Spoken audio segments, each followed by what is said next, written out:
के बयानात के लिए मुफ्ती साहब के ऑफिशियल चैनल मुफ्ती तारिक मसूद स्पीचेस को सब्सक्राइब करें।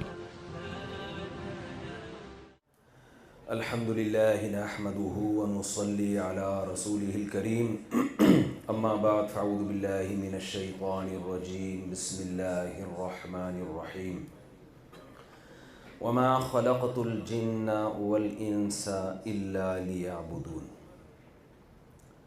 माशाअल्लाह सारे शरीफ शुरफा टाइप के लड़के मालूम हो रहे हैं। इतनी शराफत तालीमी इदारों में ज़रा कम ही नज़र आती है। तो ऐसे तमीज़ से नीचे चौकड़ियाँ मार के बैठे हुए हैं जैसे यहाँ भी लंगर तकसीम होने वाला है। सारी ज़िंदगी ऐसे ही अगर तमीज़ से चलते रहें तो बस मसला हल हो जाए। हमारे जो तालीमी इदारे हैं, कौम की नब्ज़ आप लोगों के हाथ में है।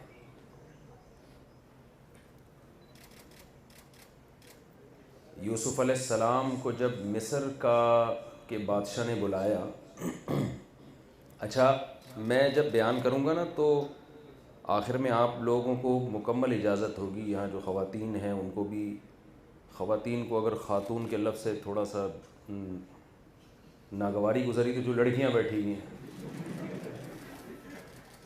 तो एक वो यूट्यूब पे देखा किसी ने किसी खातून को आंटी कह दिया तो उसने कहा आंटी होगा तेरा बाप।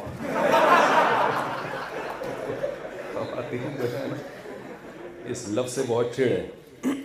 तो जो लेडीज़ यहाँ बैठी हुई हैं, जो मर्द आगे बैठे हुए हैं, कोई भी सवाल आपने पूछना हो अपने दिल में नहीं रखना। लोग मौलाना लोगों से सवाल पूछते हुए झिझकते हैं कि यार ये कहीं कोई फतवा ना लगा दें, क्योंकि हमने जब दुनिया में ट्रैवलिंग की है ना तो ये चीज़ सामने आई है। अजीब अजीब सवालात हैं, एतराज़ात हैं इस्लाम के बारे में जो सीने में लिए घूम रहे होते हैं, और किसी से पूछते हुए उनको ये डर लग रहा होता है कि हम पे कोई कुफ्र का फतवा ना लगा दिया जाए, कोई वाजिबुल क़त्ल ना करार दे दिया जाए। तो मैं आपके सामने बैठा हूँ, आपने जो पूछना है आप खुल के पूछें। हाँ, ये ज़रूर है, कैन मुमकिन है मैं आपके सवाल का जवाब ना दूँ, मैं पाबंद नहीं हूँ, लेकिन आप पूछने पर आप पे कोई पाबंदी नहीं है। जवाब देने में मैं सोचूंगा कि इसमें हर सवाल का जवाब दिया नहीं जाता ना। ऐसे तो कोई कुछ भी उठ के पूछना शुरू कर दे, कुछ भी पूछा जा सकता है। तो गवर्नमेंट में पाबंदी तो नहीं है ना, लेकिन हर सवाल का जवाब दिया नहीं जाता, मसलहत के ख़िलाफ़ होता है, लेकिन आपको इजाज़त है। मैं बात यहाँ से मैंने शुरू की थी, ये मैं इसलिए पहले बता दिया कि आपको क्वेश्चंस पूछने की इजाज़त है, क्योंकि बाद में फिर एकदम सवाल जहन में आते नहीं हैं। लोग कहते हैं यार हम तो कब से सीने में सवालात लेके बैठे हुए थे, आज जब आमने सामने टाकरा हुआ है तो हमारे जहन से वो सवाल ही निकल गया। तो आपके पास टाइम है सोचने के लिए, और गवर्नमेंट की तरफ से सोचने पर कोई पाबंदी है भी नहीं। मैं ये अर्ज़ कर रहा था,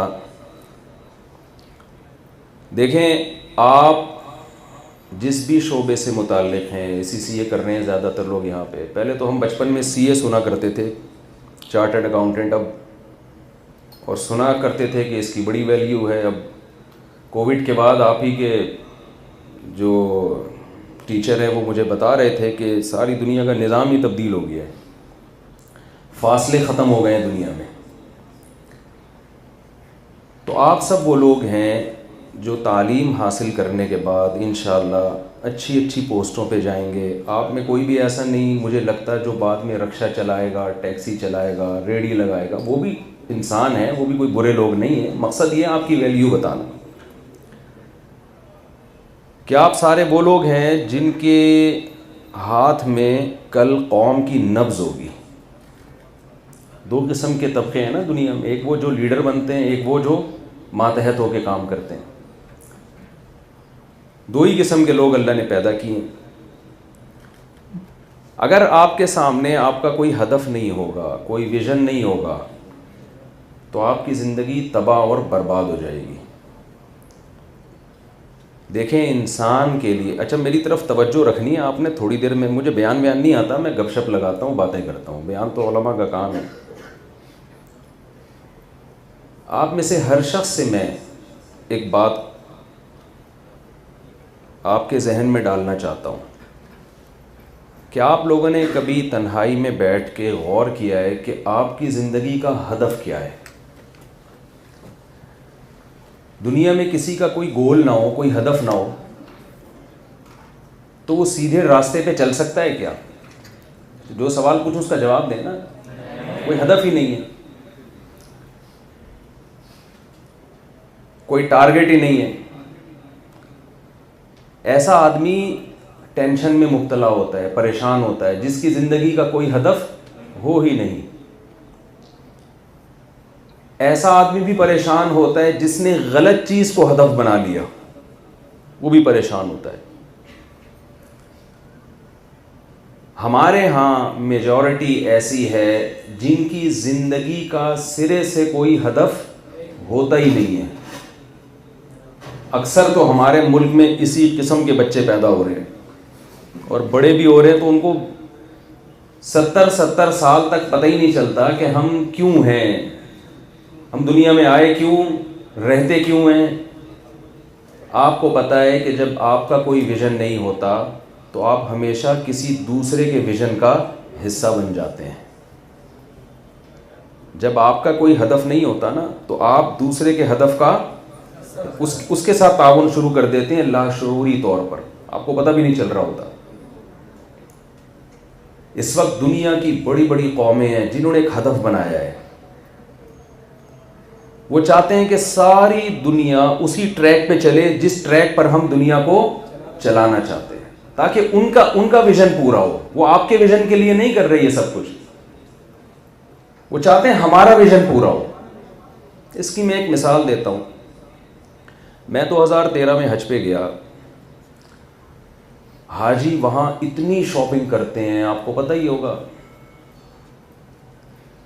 मैंने कहा कि यार ये इतने लाख लोग हज करने आते हैं हर साल, तो क्या यहूदो नसारा को इस पे एतराज़ नहीं होता कि इतना इस्लाम फल फूल रहा है, 40 लाख लोग हर साल हज करने जाते हैं। तो वहाँ किसी ने मुझे बताया कि यहूदो नसारा इससे परेशान नहीं होते बल्कि खुश होते हैं। मैंने कहा भाई हमारे हज करने से उनको क्या खुशी हो रही है? भाई उनको खुशी होती है कि 40 लाख लोग जितनी शॉपिंग करते हैं ना, तो इससे फ़ायदा मल्टीनेशनल कंपनी को होता है, किसी इस्लामी कंट्री को बोले नहीं। तो उनके तो माल तबाह के बिक रहे हैं, इतना फ़ायदा। वहाँ तो सारे हमारे किसी इस्लामी कंट्री तो कोई प्रोडक्ट हमें, कोई निस्वार शायद कहीं वो भी गलियों में, या पान की मैंने कुछ दुकानें सऊदीया में देखी जो बांग्लादेश के लोगों ने खोली हैं छुप के, वो भी इलीगल। तो पान, निस्वार और शायद अब पाकिस्तानी बहुत ज़्यादा हैं तो गुटखा भी वहाँ शुरू हो जाए। तो जब तक वहाँ पान, निस्वार और गुटखे का बिजनेस तरक्की नहीं करता, पाकिस्तानी कौम को इस हज से कोई फ़ायदा मुआशी लिहाज से नहीं है। समझ रहे? वजह क्या है? हम लाशऊरी तौर पर हज भी कर रहे हैं, लेकिन हम उसमें किसी दूसरे के विजन का हिस्सा बन रहे हैं। हालांकि कुरान मजीद ने हज और तिजारत को एक साथ जिक्र किया है। इससे मालूम होता है कि इस्लाम में हज की एक बड़ी मनफात मुसलमानों को तिजारती बुनियादों पे भी तरक्की याफ्ता बनाना था। होता ये था, सहाबाए किराम जब हज के लिए जाया करते तो दुनिया भर से लोग आया करते थे, सारे वहाँ मक्का में जमा हो जाते थे। एक दूसरे से पूछते, आप शाम से आए हैं, आप मिस्र से आए हैं, आप इराक़ से आए हैं, भाई इराक़ में किस चीज़ की ज़्यादा ज़रूरत है? इराक़ी पूछते कि यहाँ मक्का में किस चीज़ की ज़्यादा ज़रूरत है। अगले साल आते, जिस चीज़ की मक्का में ज़रूरत है वो इराक़ से यहाँ आती, और जिसकी इराक़ में ज़रूरत है यहाँ से वहाँ जाती। बेहतरीन तिजारत होती थी हज के मौके पे। जब इस्लाम दुनिया में आया तो सहाबाए किराम को ख्याल हुआ कि हम हज करने जाते हैं और करोड़पति बन के आते हैं, बिजनेस भी हमारा पूरी दुनिया से हो रहा है, तो ये कहीं ऐसा ना हो कि हज का सवाब कम हो जाए। हज में तो खालिस हज होना चाहिए ना। तो उन्होंने रसूलुल्लाह सल्लल्लाहु अलैहि वसल्लम से सवाल किया कि या रसूलल्लाह, हम हज करते हैं, साथ में हम बिज़नेस भी कर रहे होते हैं, मदीना से मक्का जा रहे हैं माल लेके, वहाँ से ताजिर आए हुए हैं, वो इनसे माल ख़रीद रहे हैं और ये उनसे माल ख़रीद रहे हैं। तो कुरान की आयतें नाजिल हुई, नबी की हदीस नहीं बल्कि कुरान की आयतें। लैसा अलैकुम जुनाहुन अन तबतगू फज़लन मिन रब्बिकुम, कोई गुनाह नहीं है कि तुम अल्लाह का फ़ज़ल हज में जाके तलाश करो। यानी अल्लाह ने ना सिर्फ ये कि इजाज़त दी हज के मौके पे पैसे कमाने की, तिजारत की, बल्कि उसको फ़ज़ल से ताबीर किया कि ये तो अल्लाह का फ़ज़ल है, अल्लाह की रहमत है। तो कोई दुनिया में कोई ऐसा बेवकूफ़ है कि अल्लाह फ़ज़ल कर रहा हो और वो कहे मुझे अल्लाह का फ़ज़ल नहीं चाहिए? कोई फ़ज़ल भाई बैठे हुए यहाँ पे हैं भाई? कोई है ऐसा बेवकूफ़ कि अल्लाह का फ़ज़ल उस पर हो रहा हो और वो कहे मुझे अल्लाह का फ़ज़ल नहीं चाहिए? इससे मालूम होता है कि इस्लाम हज के ज़रिए भी मुसलमानों की तिजारत को प्रोमोट करना चाहता है। लेकिन आज हज के ज़रिए किसकी तिजारत तरक्की कर रही है? यहूद व नसारा की।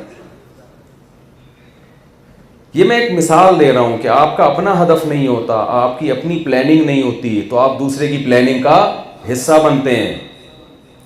तो देखो, पढ़ाई में जो पढ़ने वाले लोग हैं ना, जैसे आप लोग पढ़ने वाले ही लग रहे हैं मुझे माशाल्लाह, तो इनकी दो किस्में हैं।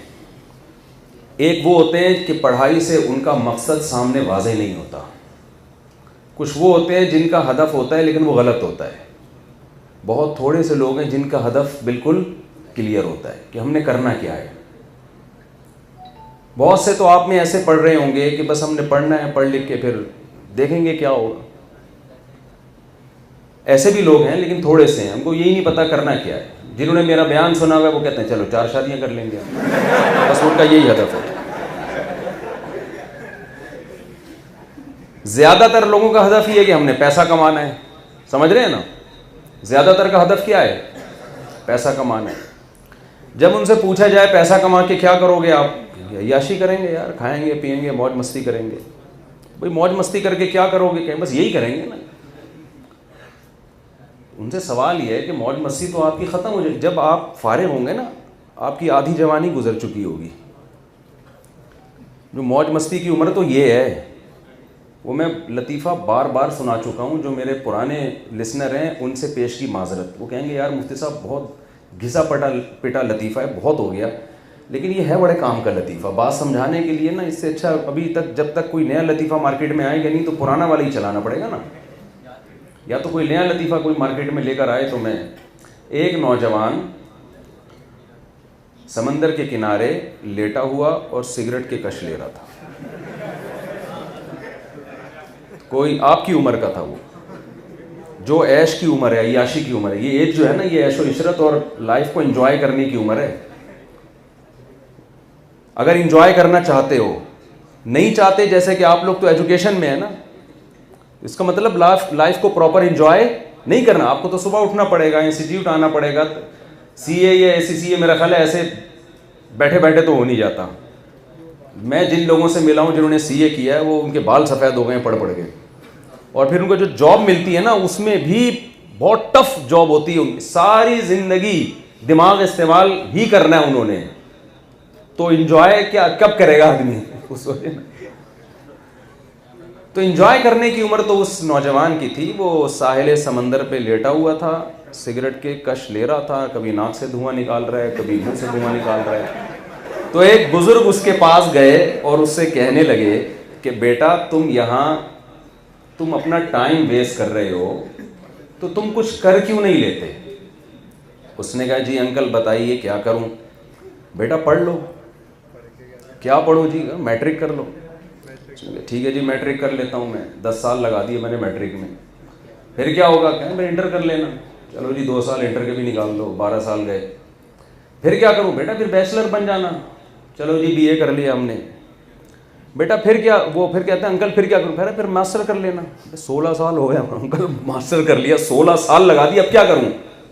16 साल के बाद क्या करूँगा? उसने कहा बेटा फिर पीएचडी वगैरह कर लेना। 18 साल हो गए जी। अंकल फिर क्या करूँ? बेटा फिर अच्छी जॉब तलाश करना। फिर क्या होगा जी? फिर पैसा आएगा। फिर क्या होगा, फिर खूबसूरत अच्छे ख़ानदान में शादी होगी तुम्हारी, पैसा देख के तो रिश्ते आते हैं आजकल। फिर क्या होगा, फिर तुम्हारी औलाद होगी। फिर क्या होगा, बड़ा घर खरीदना। फिर क्या होगा, फिर मज़े करना। कहते अभी क्या कर रहा हूँ। कह रहे अंकल जो तरीका आप मज़े उड़ाने का बता रहे हो ना, वो मैट्रिक हर आदमी कर नहीं पाता। इंटर में कितने फेल होते हैं, नकल करना नहीं आ रही होती कराची में लड़कों को। कराची में एक फेल हुआ, मैंने कहा यार आजकल तो किताबें रख के पर पेपर हल कर रहे होते हैं, तुम फेल कैसे हो। कह रहे मुझे यही नहीं समझ में आ रहा था इसका जवाब कहाँ से शुरू हो रहा है किधर ख़त्म हो रहा है। यानी बुक सामने रख के भी नहीं आ रहा होता जवाब। तो कहता है आप जो तरीका बता रहे हो ना, 16 साल 18 साल, उसमें मज़े किरकिरे होने का बड़ा ख़तरा है। क्योंकि हर एक मैट्रिक कर नहीं पाता, फिर एक पढ़ नहीं पाता, फिर अगर पढ़ के पैसा आता है तो सही जगह शादी नहीं हो पाती इंसान की। वो बीवी ऐसी मिलती है कि वो वाली जो मैंने लतीफ़ा सुनाया था एक दफ़ा कि एक बीवी अपने शौहर का सर दबा रही थी और कहने लगी कि शादी से पहले भी कोई सर दबाता था आपका, ऐसी खिदमत करता था। उसने कहा पहले दर्द ही नहीं होता था मेरे। तो ये मुसीबत। और फिर बाज़ दफ़ा औलाद होती नहीं है, होती है तो वही माँ बाप को टेंशन देना शुरू कर देती है। अंकल कौन सी बात कर रहे हो, वही ये जो मज़ा आ रहा है ना, यहाँ से सिगरेट पिया, यहाँ से धुआं निकाला नाक से। धुआं जहाँ मुंह से रहा है, निकल कहाँ से रहा है, नाक से। ये जो एंजॉय, आप भी आ जाओ तो एक छुट्टा लगा के देखो कैसा मजा आएगा। तो यहां अगर आपका हदफ लाइफ को एंजॉय करना है, मजे उड़ाना है, ये बहुत ही एक बेकार सी बात है, हकीकत है ये। अक्सर नौजवान पैसा कमाने की लालच में उम्र का एक हिस्सा गुजार देते हैं और पैसा उस उम्र में आता है उनके पास जिस उम्र में पैसे से एंजॉय करने की और मज़े उड़ाने की बॉडी में ताकत रहती नहीं है। एक जवान था ना, गरीब आदमी था, उसको पिस्ते खाने और बादाम खाने का बड़ा शौक था। बादाम मिलते नहीं थे बेचारे के पास, पैसे नहीं होते थे। उसने कहा यार मैं पैसा कमाऊंगा फिर बादाम खाया करूंगा ना। तो जब पैसा कमाया है तो मुंह में दांत खत्म हो गए। तो किसी ने बादाम ला के दिए, कहता है यार जब दांत थे तो बादाम खरीदने के पैसे नहीं थे, और जब पैसे आए हैं तो चबाने के लिए दांत रहे नहीं। ये हर इंसान के साथ होता है, आपके साथ भी होगा, सबके साथ यही होता है। ये जो लज्जतें हैं ना और ऐश, इसकी एक अजीब नेचर है। जो मज़े उड़ाने के पीछे भागता है ना, वो कभी भी लाइफ को एंजॉय कर नहीं सकता। वो मज़े हमेशा आगे आगे भागते रहते हैं और वो हमेशा उसके, ये चीज़ें ग्रेवी में ठीक हैं। ग्रेवी समझते हो, हदफ कुछ और है, ग्रेवी में मज़े भी उड़ा रहा है इंसान। मैं इसकी मिसाल देता हूँ। आप जा रहे हो जी, लाहौर जाना है आपने, हदफ आपका क्या है, मैंने कहाँ पहुँचना है, लाहौर। हदफ लाहौर बनाओ, रास्ते में एंजॉय भी करो यार, क्या ख्याल है। रास्ते में आप मोटरवे पे ज़रा क़याम ताम के लिए उतर जाओ, वहाँ पिज़्ज़ा भी खा लो, बर्गर भी खा लो, कोल्ड ड्रिंक भी पी लो, चाय का मूड हो रहा है चाय पी लो। गैर अखलाक़ी हरकतें ना करो। मूड तो बहुत बहुत चीज़ों का होता है इंसान का। तो ये जो ग्रेवी के मज़े होते हैं ना, ये इसको हकीकत में इंसान इंजॉय करता है। और अगर मज़े को हदफ बना लेगा तो ये अल्लाह की आदत है। नबी सल्लल्लाहु अलैहि वसल्लम ने फरमाया, मन कानति दुनिया हम्महु जअलल्लाहु फ़क़रहु बैन ऐनैहि व फ़र्रक़ अलैहि शमला वलम यातिही मिनद दुनिया इल्ला मा क़ुद्दिर लह। जिसने मज़े उड़ाने को हदफ बना लिया कि मैं ज़िंदगी में इसलिए हूँ कि मैं लाइफ को भरपूर इंजॉय करूँगा, मैं जिसने इस चीज़ को अपना हदफ बनाया, रसूलुल्लाह सल्लल्लाहु अलैहि वसल्लम की हदीस कि हमेशा दुनिया उसके आगे आगे रहेगी और ये दुनिया के पीछे पीछे भागता रहेगा। दुनिया इसको थका देगी मगर ये लाइफ को एंजॉय कर नहीं सकेगा। आप कहते हैं भाई ये कैसी हदीस है, हम तो देख रहे हैं बड़े बड़े अय्याश लोगों को लाइफ को दबा के एंजॉय कर रहे हैं, वो तो बड़े मजे उड़ा रहे हैं। तो देखें, मजे उड़ाने की डेफिनेशन ये नहीं है कि शराब कबाब का इंतजाम हो। मजे उड़ाने की डेफिनेशन ये है कि आपकी जिंदगी एक पुरसुकून हो और आप जिंदगी से खुश हों। मैं बहुत लोगों से मिला हूं, मैंने कोई शराब कबाब वाला, कोई ऐश परस इंसान आज तक खुश नहीं देखा है। क्योंकि ये जो मज़ों के पीछे हमारी यंग जनरेशन भागती है ना, मज़े की डेफिनेशन पता है क्या है? कि जब आप वो उड़ाना शुरू करेंगे ना किसी भी चीज़ में लज्जत, तो आपका दिल उसका आदी हो जाता है, फिर वो चाहता है कि अगले स्टेप की तरफ जाओ, फिर उसमें वो बात रहती नहीं है। वो कहता है कि मुझे अब आगे जाना है, फिर आगे फिर आगे फिर आगे। होता क्या है, आपकी एज बढ़ रही होती है, आपकी बॉडी में लज्जतें हासिल करने की सलाहियत कम हो रही है, और आपकी ख्वाहिशात क्या होती जा रही हैं, रोज बरोज बढ़ती जा रही हैं, जिसका अंजाम क्या होता है आखिर में, खुदकुशियां, डिप्रेशन। आपको पता है आज से पहले डिप्रेशन के, स्ट्रेस के इतने मरीज नहीं थे जितने आज हैं। ये गोरों का सर्वे है। मैं ऑस्ट्रेलिया गया ना, अक्सर मैं ये वाकया लोगों को सुनाता हूँ। मैं ऑस्ट्रेलिया गया, पहली दफ़ा किसी गोरे के मुल्क गया था। मैं जब जहाज़ से नीचे उतरा और ऑस्ट्रेलिया में मैंने सांस लेना शुरू किया, वो इतना साफ़ सुथरा सांस, इतनी सफाई, घर ऐसे तमीज़ से बने हुए हैं ना। हमारे यहाँ तो पतली गली, मोटी गली, गंदी गली, चौड़ी गली, गलियों की बहुत सारी अक़साम है ना, गटर के ढक्कन, बहुत कुछ है। वहाँ कोई आवारागर्दी करता हुआ नज़र नहीं आया, क्योंकि गटर के ढक्कन ही नहीं थे गलियों में। भाई कराची में तो गटर के ढक्कनों पे जाके बैठते हैं ना लड़के, वहाँ ना ढक्कन नज़र आ रहे हैं गटर के, ना गटर नज़र आ रहे हैं। इतनी सफाई सुथराई, इतना खूबसूरत माहौल, बहुत मज़ा आना शुरू हुआ कि यार ऐसा भी होता है। मैंने वहाँ एक डॉक्टर से पूछा, मैंने कहा डॉक्टर साहब यहाँ तो कोई मरीज़ होगा ही नहीं है, तो हमारे यहाँ जैसे डॉक्टर से पूछे ना पेशेंट कौन से ज़्यादा होते हैं, तो डॉक्टर क्या कहते हैं, भाई खांसी के, नज़ले के, क्योंकि माशाल्लाह पॉल्यूशन इतना ज़्यादा है कि हर आदमी छींकता रहता है, और जो नहीं छींक रहा ना इसका मतलब वो गंदगी का आदी हो गया है। वो ये नहीं है कि वो बहुत अच्छा सेहतमंद है, उसका मतलब वो जरासीम वरासीम जो है ना उसके लिए लिफ्ट कराना छोड़ दी उसकी बॉडी में।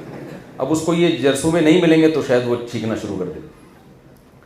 तो मैंने वहाँ डॉक्टरों से भी मिला, मैंने वहाँ पूछा, मैंने कहा आपके ज़्यादातर पेशेंट गोरे किस टाइप के पेशेंट ज़्यादा आते हैं ना, क्योंकि यहाँ तो साफ़ ग़िज़ा है, पानी साफ़ है, हवा साफ़ है, इतनी सफाई का ख्याल है कि जब आप ऑस्ट्रेलिया के एयरपोर्ट पे, क्योंकि अलग जजीरा है ना बिल्कुल पूरी दुनिया से कटा हुआ, तो आपके जूतों से मिट्टी भी वो एयरपोर्ट से बाहर नहीं ले जाने देते कि किसी दूसरे मुल्क से गंदगी क्यों लेकर आ रही है, इतना ख्याल करते हैं।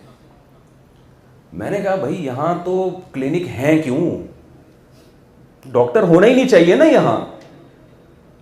टेंशन, जो बेरोजगार आदमी उसको भी इस वहाँ पर यानी पैसे मिलते हैं बेरोजगारों को।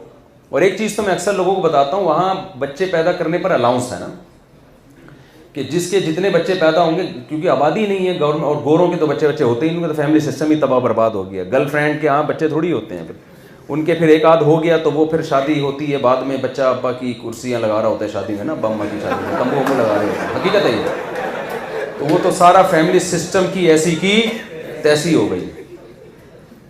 तो अब उनके तो औलादें हो ही नहीं रही ना गोरों की। और अभी कोरोना में, कोविड में इतने मर गए हैं कि आपको पता है ठगाठक वीज़े मिल रहे हैं आजकल ऑस्ट्रेलिया के, बंदा ही शार्ट है मार्केट से।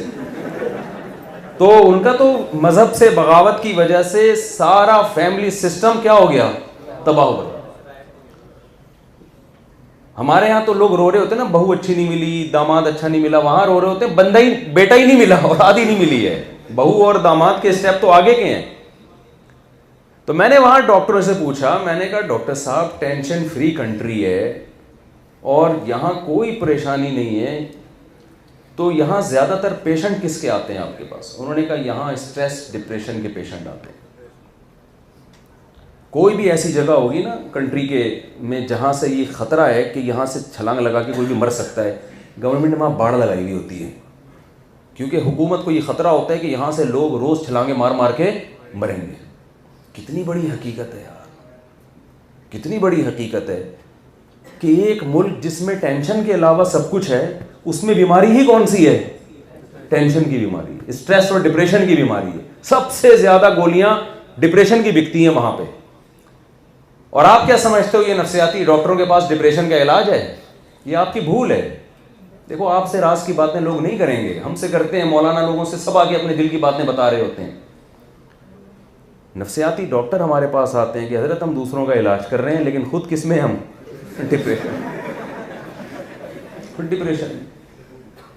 एक का तो बेचारे का सुना इंतकाल ही हो गया डिप्रेशन की वजह से। डिप्रेशन के इलाज गोरे के पास बोलो नहीं है। हमारी यंग जनरेशन मगरिबी कल्चर से इतनी मुतासर हो रही है कि जो चीज़ गोरे के पास नहीं है वो भी इससे ले रही है, जो चीज़ जिसके पास हो वो उससे लाजमी लें आप। ना इस पर नबी ने पाबंदी लगाई, ना इस पर इस्लाम ने कोई पाबंदी लगाई, ना इस पर कुरान ने कोई पाबंदी लगाई। इस्लाम में ये नहीं है कि आप इल्म मुसलमान ही से सीखेंगे, कहीं से भी आपको इल्म मिलता है आप लें। बाज़ दफ़ा मैं खुद एक डॉक्टर के पास गया, पेट का स्पेशलिस्ट था, हिंदू डॉक्टर था। हमें पता चला जी ये ज़्यादा अच्छा इलाज करता है, घर वाले बीमार थे मेरे, तो हम उसके पास गए। हमने ये थोड़ी देखा कि मुस्लिम है या गैर मुस्लिम, भाई जो अच्छा इलाज करेगा हम उसके पास जाएंगे ना, क्योंकि हमारी नीड क्या इलाज है और ये इसके पास ज़्यादा अच्छा है। तो इस्लाम ने एजुकेशन के मामले में, तालीम के मामले में, ये कोई भी फ़ायदा आप उठाना चाहते हैं तो इसमें मुस्लिम और गैर मुस्लिम का फ़र्क नहीं किया। लेकिन आप किसी से वो चीज़ लेना जो उसके पास है, जो है ही नहीं वो कैसे ले रहे हैं आप उसके पास? तहजीब आपके पास है, अंग्रेज के पास थोड़ी है। हलाल और हराम का इल्म, जायज़ नाजायज़ का इल्म, फैमिली सिस्टम, ये आपका मजबूत है, ये गोरे का मजबूत नहीं है। विजन आपके क्लियर है, इस्लाम ने आपको, मैं भी उस तरफ आ रहा हूं कि आपका हदफ क्या होना चाहिए, ये इस्लाम का क्लियर है, ये गोरे का क्लियर, गोरे को नहीं पता हम क्यों पैदा हुए हैं, उसको ये नहीं पता। मैं भी इस तरफ आ रहा हूं, इंशाल्लाह मैं इसको क्लियर करूंगा। लेकिन मैं एक चीज आपसे अर्ज कर रहा हूं, फिर हमारे यहां नफ्सियाती डॉक्टरों के पास जा रहे हैं दिमाग का इलाज करने के लिए, और डॉक्टर कहां से पढ़ के आ रहे हैं? गोरे से, उनकी यूनिवर्सिटी से पढ़ के आ रहे हैं।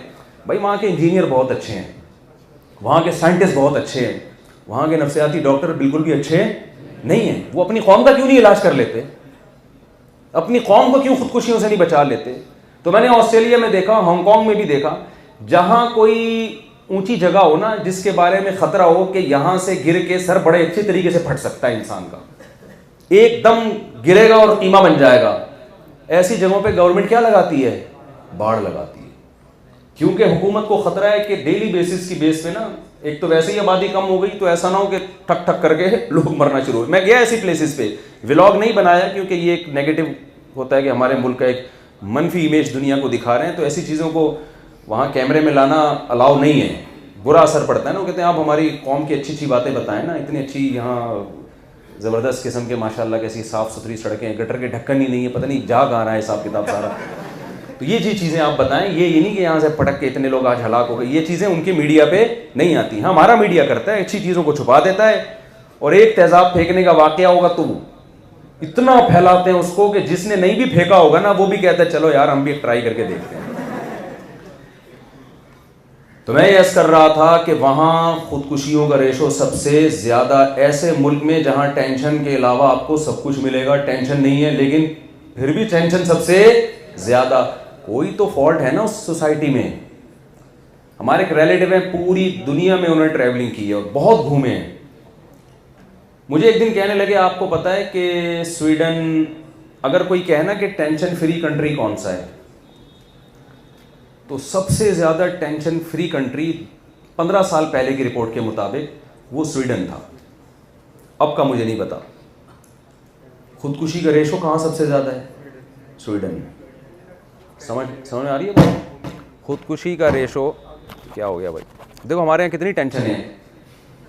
हमारे यहाँ माइक चलते चलते बंद हो जाता है, ये एक टेंशन है। बैठे बैठे लाइट बंद हो जाएगी, ये एक टेंशन है।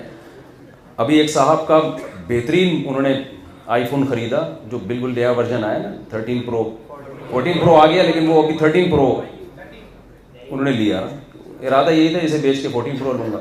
तो मैंने कहा आप ये पुराना सा मोबाइल लेके क्यों घूम रहे? कह रहे हैं कल नानी का जनाजा था, उसमें गया तो कंधा दिया हुआ था, जेब की तरफ तवज्जो नहीं थी, जनाजे में किसी ने हाथ साफ किया है।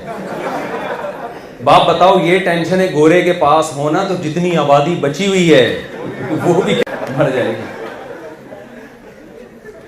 जितनी आबादी ऐसी मेरे घर के गैस का बिल 50,000 रुपए आया है, हर महीने पाबंदी से बिल दे रहा हूं। मैंने जाके कहा भाई ये जहन्नम का कनेक्शन हमारे घर से लिया हुआ है आप लोगों ने। ये टेंशन हर तरह से कोशिश कर ली, नहीं भाई ये तो देना पड़ेगा। तो इतनी टेंशन है यहाँ पे, कोई चीज सीधी नहीं है। खुदकुशी का रेशो इतना नहीं है। तो स्वीडन के बाद जापान है। कोई भी चीज जिस पे मेड इन जापान लिखा हुआ हो हम फौरन आंख बंद करके खरीदते हैं, बशर्ते कि लिखा हुआ वहीं में हो, यहां लाके ना लिखा गया उसमें। आपको पता है जापान में इतना खुदकुशियाँ, इतनी क्या है, कंपटीशन बहुत ज़्यादा है। हमारे एक रिलेटिव जापान में बहुत रहे, कहते मैंने वहाँ गौर किया कि इतनी खुदकुशियाँ क्यों हैं। कह रहे हैं कंपटीशन, हर शख्स को दूसरे से आगे बढ़ने का शौक, वो मोटिवेट भी बहुत करते हैं। आजकल के मोटिवेशनल स्पीकर्स ने बहुत से लोगों की ऊपर की सेटिंग आउट कर दी है। मैं देख रहा हूँ लड़कों को, पागल हो गए उनकी जो स्पीचेस सुन सुन के, स्ट्रगल स्ट्रगल, फिर ये करना है, फिर वो सारा दिन ना बावलों की तरह ये सोचते रहते हैं, फिर मैंने विजन बनाना है, फिर मैं ये करूँगा। बिल्कुल शेख चिल्ली वाला किस्सा चल रहा है लड़कों के साथ। कुछ लड़के तो हमने हटाए, मैंने कहा भाई तू सुनना छोड़ दे, तू सुट्टे मुट्टे लगा लिया कर बैठ के थोड़ा बहुत, सही है ना, कुछ भी नहीं कर। ये टेंशन में तो जो जा रहा है इससे तो बेहतर है कि कुछ भी ना करो यार। सबसे पहले तो अपनी सेहत है। इतना मुसल्लत कर लिया यार एक विजन को और एक हदफ को, मैं ये बनूंगा, मैं यूं बनूंगा, फिर दूसरा आगे निकल गया, आप पीछे रह गए, तो आपका दिल चाह रहा है कि यार मैं मर जाऊं, डिप्रेशन में आना शुरू हो गए। ये गलत है। तो मैंने क्या, वो ऐसे मैंने देखे लड़के पागल होते हुए। तो देखें एक कोई उस सोसाइटी में कोई बहुत बड़ा फॉल्ट है जिसकी वजह से ऐसा हो रहा है। तो ये जो, हाँ मैं जापान की बात कर रहा था कि कंपटीशन, दूसरे से आगे निकलने का शौक, इस कंपटीशन की वजह से जो निकल गया तो ठीक है, जो थोड़ा सा पीछे रह गया कहता है यार मेरी जो जिंदगी का मकसद था ना, वो मकसद क्या हो गया, खत्म, मकसद खत्म हो गया। और आपको पता है कि ताजिर आदमी हमेशा ये देखता रहता है कि पब्लिक में नीड किस चीज़ की है, उसी के पैसे उसी पे नोट छापो। तो वहाँ जापान में जब ताजिरों ने देखा, खोपड़ी इस्तेमाल की, उन्होंने कहा कि यार इतने लोग मर रहे हैं तो चलो हम कोई ऐसा तरीका ईजाद कर लें, आइए तमीज़ से मरिए, हमारे पास इतने पैसे हमें दें, हम आपको तमीज़ से मार देंगे। तो आप इकट्ठे मरना चाहते हैं या उनके यहाँ नाकाम मोहब्बतों की वजह से कोई नहीं मरता, ये जहन में रखें। वजह उसकी है कि उनके यहाँ मोहब्बतें नाकाम होती नहीं, क्योंकि मोहब्बत ही नहीं होती ना उनके यहाँ। तो बालिग होने के बाद ही वो सारे सेटअप शुरू हो गए, वो जज्बात डिज़ायर्स पैदा ही नहीं होने देते वो लोग। ये तो इश्क मिश्क हमारे यहाँ चलता है ये सारा सेटअप, उनके यहाँ नहीं है ये। और उनके यहाँ ये भी नहीं है कि अब्बा नहीं माने तो अम्मा नहीं मानी ना। कहते जाओ तो तुम्हारी ऐसी की तैसी, तुम्हें लिफ्ट कौन करा रहा है। लड़का लड़की पसंद करते हैं, वो कहते हैं चिंग पोंग किया, निकाह हो गया, हकीकत है। तो वो चिंग पोंग दो बोल बोले, उनका हो गया, निकाह हो गया।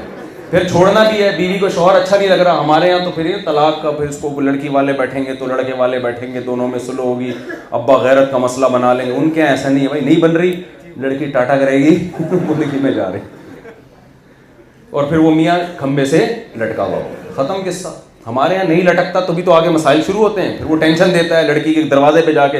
मैं एक जगह इमामत किया करता था, एक दिन मैंने देखा सुबह सुबह को बंदा आके ना किसी के घर पे दौड़ करके मार रहे लाते हैं। मैंने खिड़की से झांका, मैंने कहा क्या हो गया। कहते हैं भाई हमारी बहन को इस कमबख्त ने हुकूक नहीं अदा कर रहा है, हमारे बहनों ही का घर है। मैंने कहा ऐसे हुकूक अदा करेगा वो बैठ के, वो लाते मार रहे हैं सुबह सुबह। तो गोरों के यहाँ ये टेंशनें नहीं है। कंपटीशन, आगे बढ़ना, इतना उनको मोटिवेशनल स्पीकर शुरू से समझा रहे होते हैं। स्ट्रगल, मेहनत मेहनत मेहनत मेहनत मेहनत बहुत अच्छी चीज़ है जब आपका विजन क्लियर हो और विजन आपका दुरुस्त हो। अगर हदफ आपका दुरुस्त नहीं है, यही मेहनत आपको डिप्रेशन का मरीज बना देगी। तो मैं जल्दी से आपसे चंद सवालात करता हूं, फिर मैं आपको बताता हूं आपका असल हदफ होना क्या चाहिए।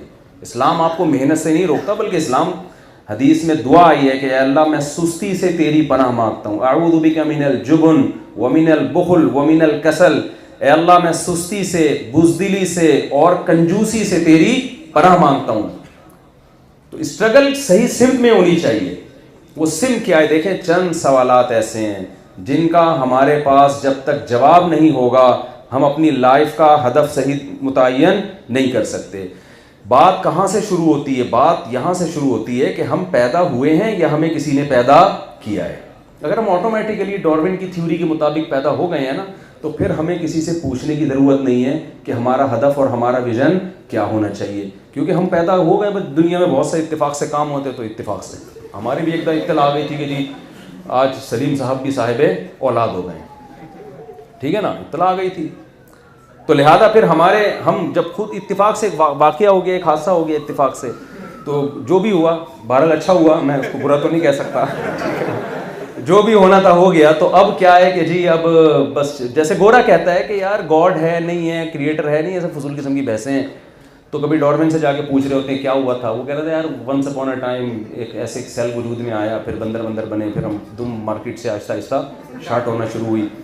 डार्विन ना दुम दे रहे हैं ना दुम के पैसे दे रहे हैं हमें, ठीक है ना। मैं तो पूछता हूँ ना डार्विन से दुम कहाँ गई हमारी, वो कह रहे बस गई। तो भाई या तो दुम दो या दुम के पैसे दो हमें, ये की बात थोड़ी है ना, कैसे गायब हो गई भाई वो दुम। तो डार्विन की थ्योरी आई कि भाई होते होते कि ये सब कुछ वजूद में आ गया। तो अगर आप डार्विन की थ्योरी को सही मानते हैं और आप गॉड के तस्वुर को हटा देते हैं तो फिर मेरी सारी तकरीर फजूल है, इसका कोई फ़ायदा नहीं। फिर ये कुरान और हदीस और पैगंबर और इस्लाम और ये जन्नत और जहन्नम, माँ बाप के कदमों में जन्नत और ये नमाज रोज़ा पर्दा हज, ये सब क्या है, ये क्या है। फिर गोरा है, सही लिबरल बन जाओ यार। फिर ये जो एक कभी दो चार लोगों ने टोपियाँ लगा के बैठे, हुए भी उतारो, लिबरल बनो। फिर जैसे गोरे का विजन इस मामले में क्लियर है, वो कहता है यार ये कोई जन्नत जहन्नम नहीं है, कोई आखिरत नहीं है, कुछ भी नहीं है, हम खुद ब खुद ऑटोमेटिकली बन गए हैं। तो बस जब बन गए हैं तो हमें अपना हदफ खुद बनाना है। लिहाजा किसी ने क्या बनाया हदफ कि मैंने केटू की पहाड़ी पर सर्दियों में चढ़ना है। वो जो भी जिनका इंतकाल हुआ ना, क्या नाम, अली सकपारा, उनकी ज़िंदगी का विजन क्या था, भाई मैंने केटू की पहाड़ी, गर्मियों में तो बहुत से लोग गए लेकिन मैंने कब जाना है, सर्दियों में जाना। ये हदफ बनाया इन्होंने ज़िंदगी का। बहुत से लोग हदफ बनाते हैं कि जी मैं इतनी बड़ी मूछें रखूँगा कि उससे बाल्टियाँ उठाऊँगा मैं। वो आपने देखा होगा उम्मत अखबार में पहले इस तरह की चीज़ें बहुत आया करती थी ना। बहुत से लोगों ने हदफ बनाया कि मैं इतना बड़ा बॉडी बिल्डर बनूंगा कि मैं ऐसा वेट उठाऊंगा कि लोग कहेंगे यार इससे ज़्यादा वेट दुनिया में किसी ने नहीं उठाया। गोरे हदफ बनाते हैं ना, बास हदफ बनाते हैं मैं दुनिया का बेहतरीन बॉक्सर बनूंगा, मोहम्मद अली बना दुनिया का बेहतरीन बॉक्सर। बाज़ हदफ बनाते हैं मैं दुनिया का बेहतरीन अदाकार बनूंगा। बाज़ आप जैसे लोग कि मैं पढ़ लिख के बड़ा आदमी बनूंगा और मैं नोट छापूंगा और मैं वगैरह वगैरह, बहुत सारे अहदाफ होते हैं। तो ये आप खुद अपना हदफ मुतय्यन करो। अगर हमें किसी ने बनाया, बोले ना, अगर नहीं है ये ऑटोमेटिकली हो रहा है तो आप खुद करें। उस हदफ में आप पूरे हो जाएं, टारगेट अचीव कर लें, अच्छी बात है। नहीं करें तो अली सकपारा की तरह मर गए तो अल्लाह ताला मग़फ़िरत फरमाए। बाद में लोग दुआ कर लेंगे भाई बेचारे ने कोशिश की थी कौम का सर फ़ख्र से बुलंद करने की, लेकिन वो नहीं हो सका, बात ख़त्म हो जाएगी। लेकिन अगर आपको किसी ने पैदा किया, ये बहुत इंपॉर्टेंट सवाल है। देखें हमारी ज़िंदगी का सबसे इम्पोर्टेंट अमल एक अगली चीज़ है, करना क्या है, लेकिन आपका कॉन्सेप्ट क्लियर होना चाहिए। आपको पता होना चाहिए कि सही क्या है और गलत क्या है। अगर हमें किसी ने पैदा किया है तो हमें हमारी ज़िंदगी का हदफ वो बताएगा जिसने हमें पैदा किया है। इस्लाम ये कहता है, कुरान ये कहता है, ये कायनात ऑटोमेटिकली खुद ब खुद कभी भी वजूद में नहीं आ सकती। डार्विन झूठ बोलकर गया है। इंसान करोड़ों क्या खरबों साल में भी इवॉल्व होकर यहां तक नहीं पहुंचा, ये नामुमकिन है। बात चीजें 2 और 2 4 की तरह होती हैं, आप उनको साइंसी तहकीकात की भेंट चढ़ाओ तो पेचीदा हो जाती हैं। ये मुमकिन नहीं है।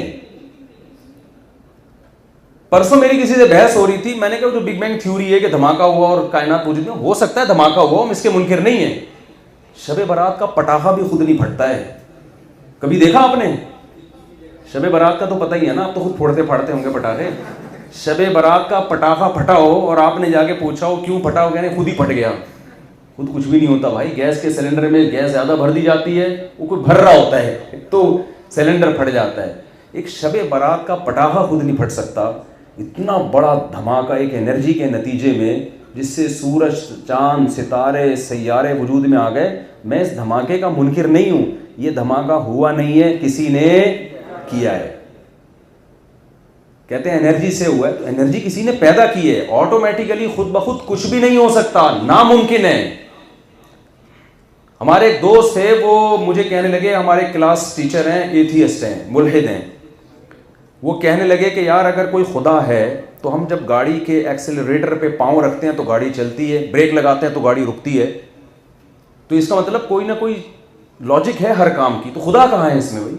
एक्सेलरेटर पे पाँव रखे तो चलेगी, ब्रेक लगाओगे तो रोकेगी। खुदा को हम जब मानेंगे जब पांव एक्सीलेटर पे रख रहे हैं और चलने के बजाय क्या हो रही है, रुक रही है। इसका मतलब खुदा दरमियान में रुकावट डाल रहा है। मैंने कहा कि ये गाड़ी ही की मिसाल देख लो, एक्सेलरेटर पे पांव रखते हो तो चलती है ना। कभी ऐसा हुआ कि पांव रखा ना हो, गाड़ी खुद ब खुद चलना शुरू हो जाए? जो गाड़ी अपने चलने में, अपनी ड्राइविंग में ड्राइवर की मोहताज हो, वो अपनी तख्लीक में क्रिएटर की मोहताज नहीं होगी। बोले ना क्या हो गया भाई? बोले वो नहीं होगी, वो यकीनन होगी। ऐसा हो नहीं सकता। सवाल असल में ये होना चाहिए कि गाड़ी अगर कोई ये गाड़ी एक मादी चीज है ना, जब तक कोई चलाने वाला ना हो ये चलती नहीं है, ये खुद ब खुद नहीं होती। ये बन सकती है ऑटोमेटिकली खुद ब खुद, जब तक कोई बनाने वाला ना हो।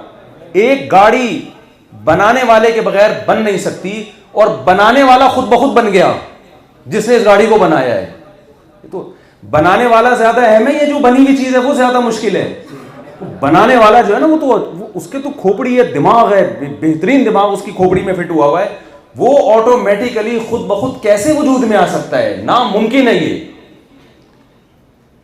देखें इसकी मिसाल, एक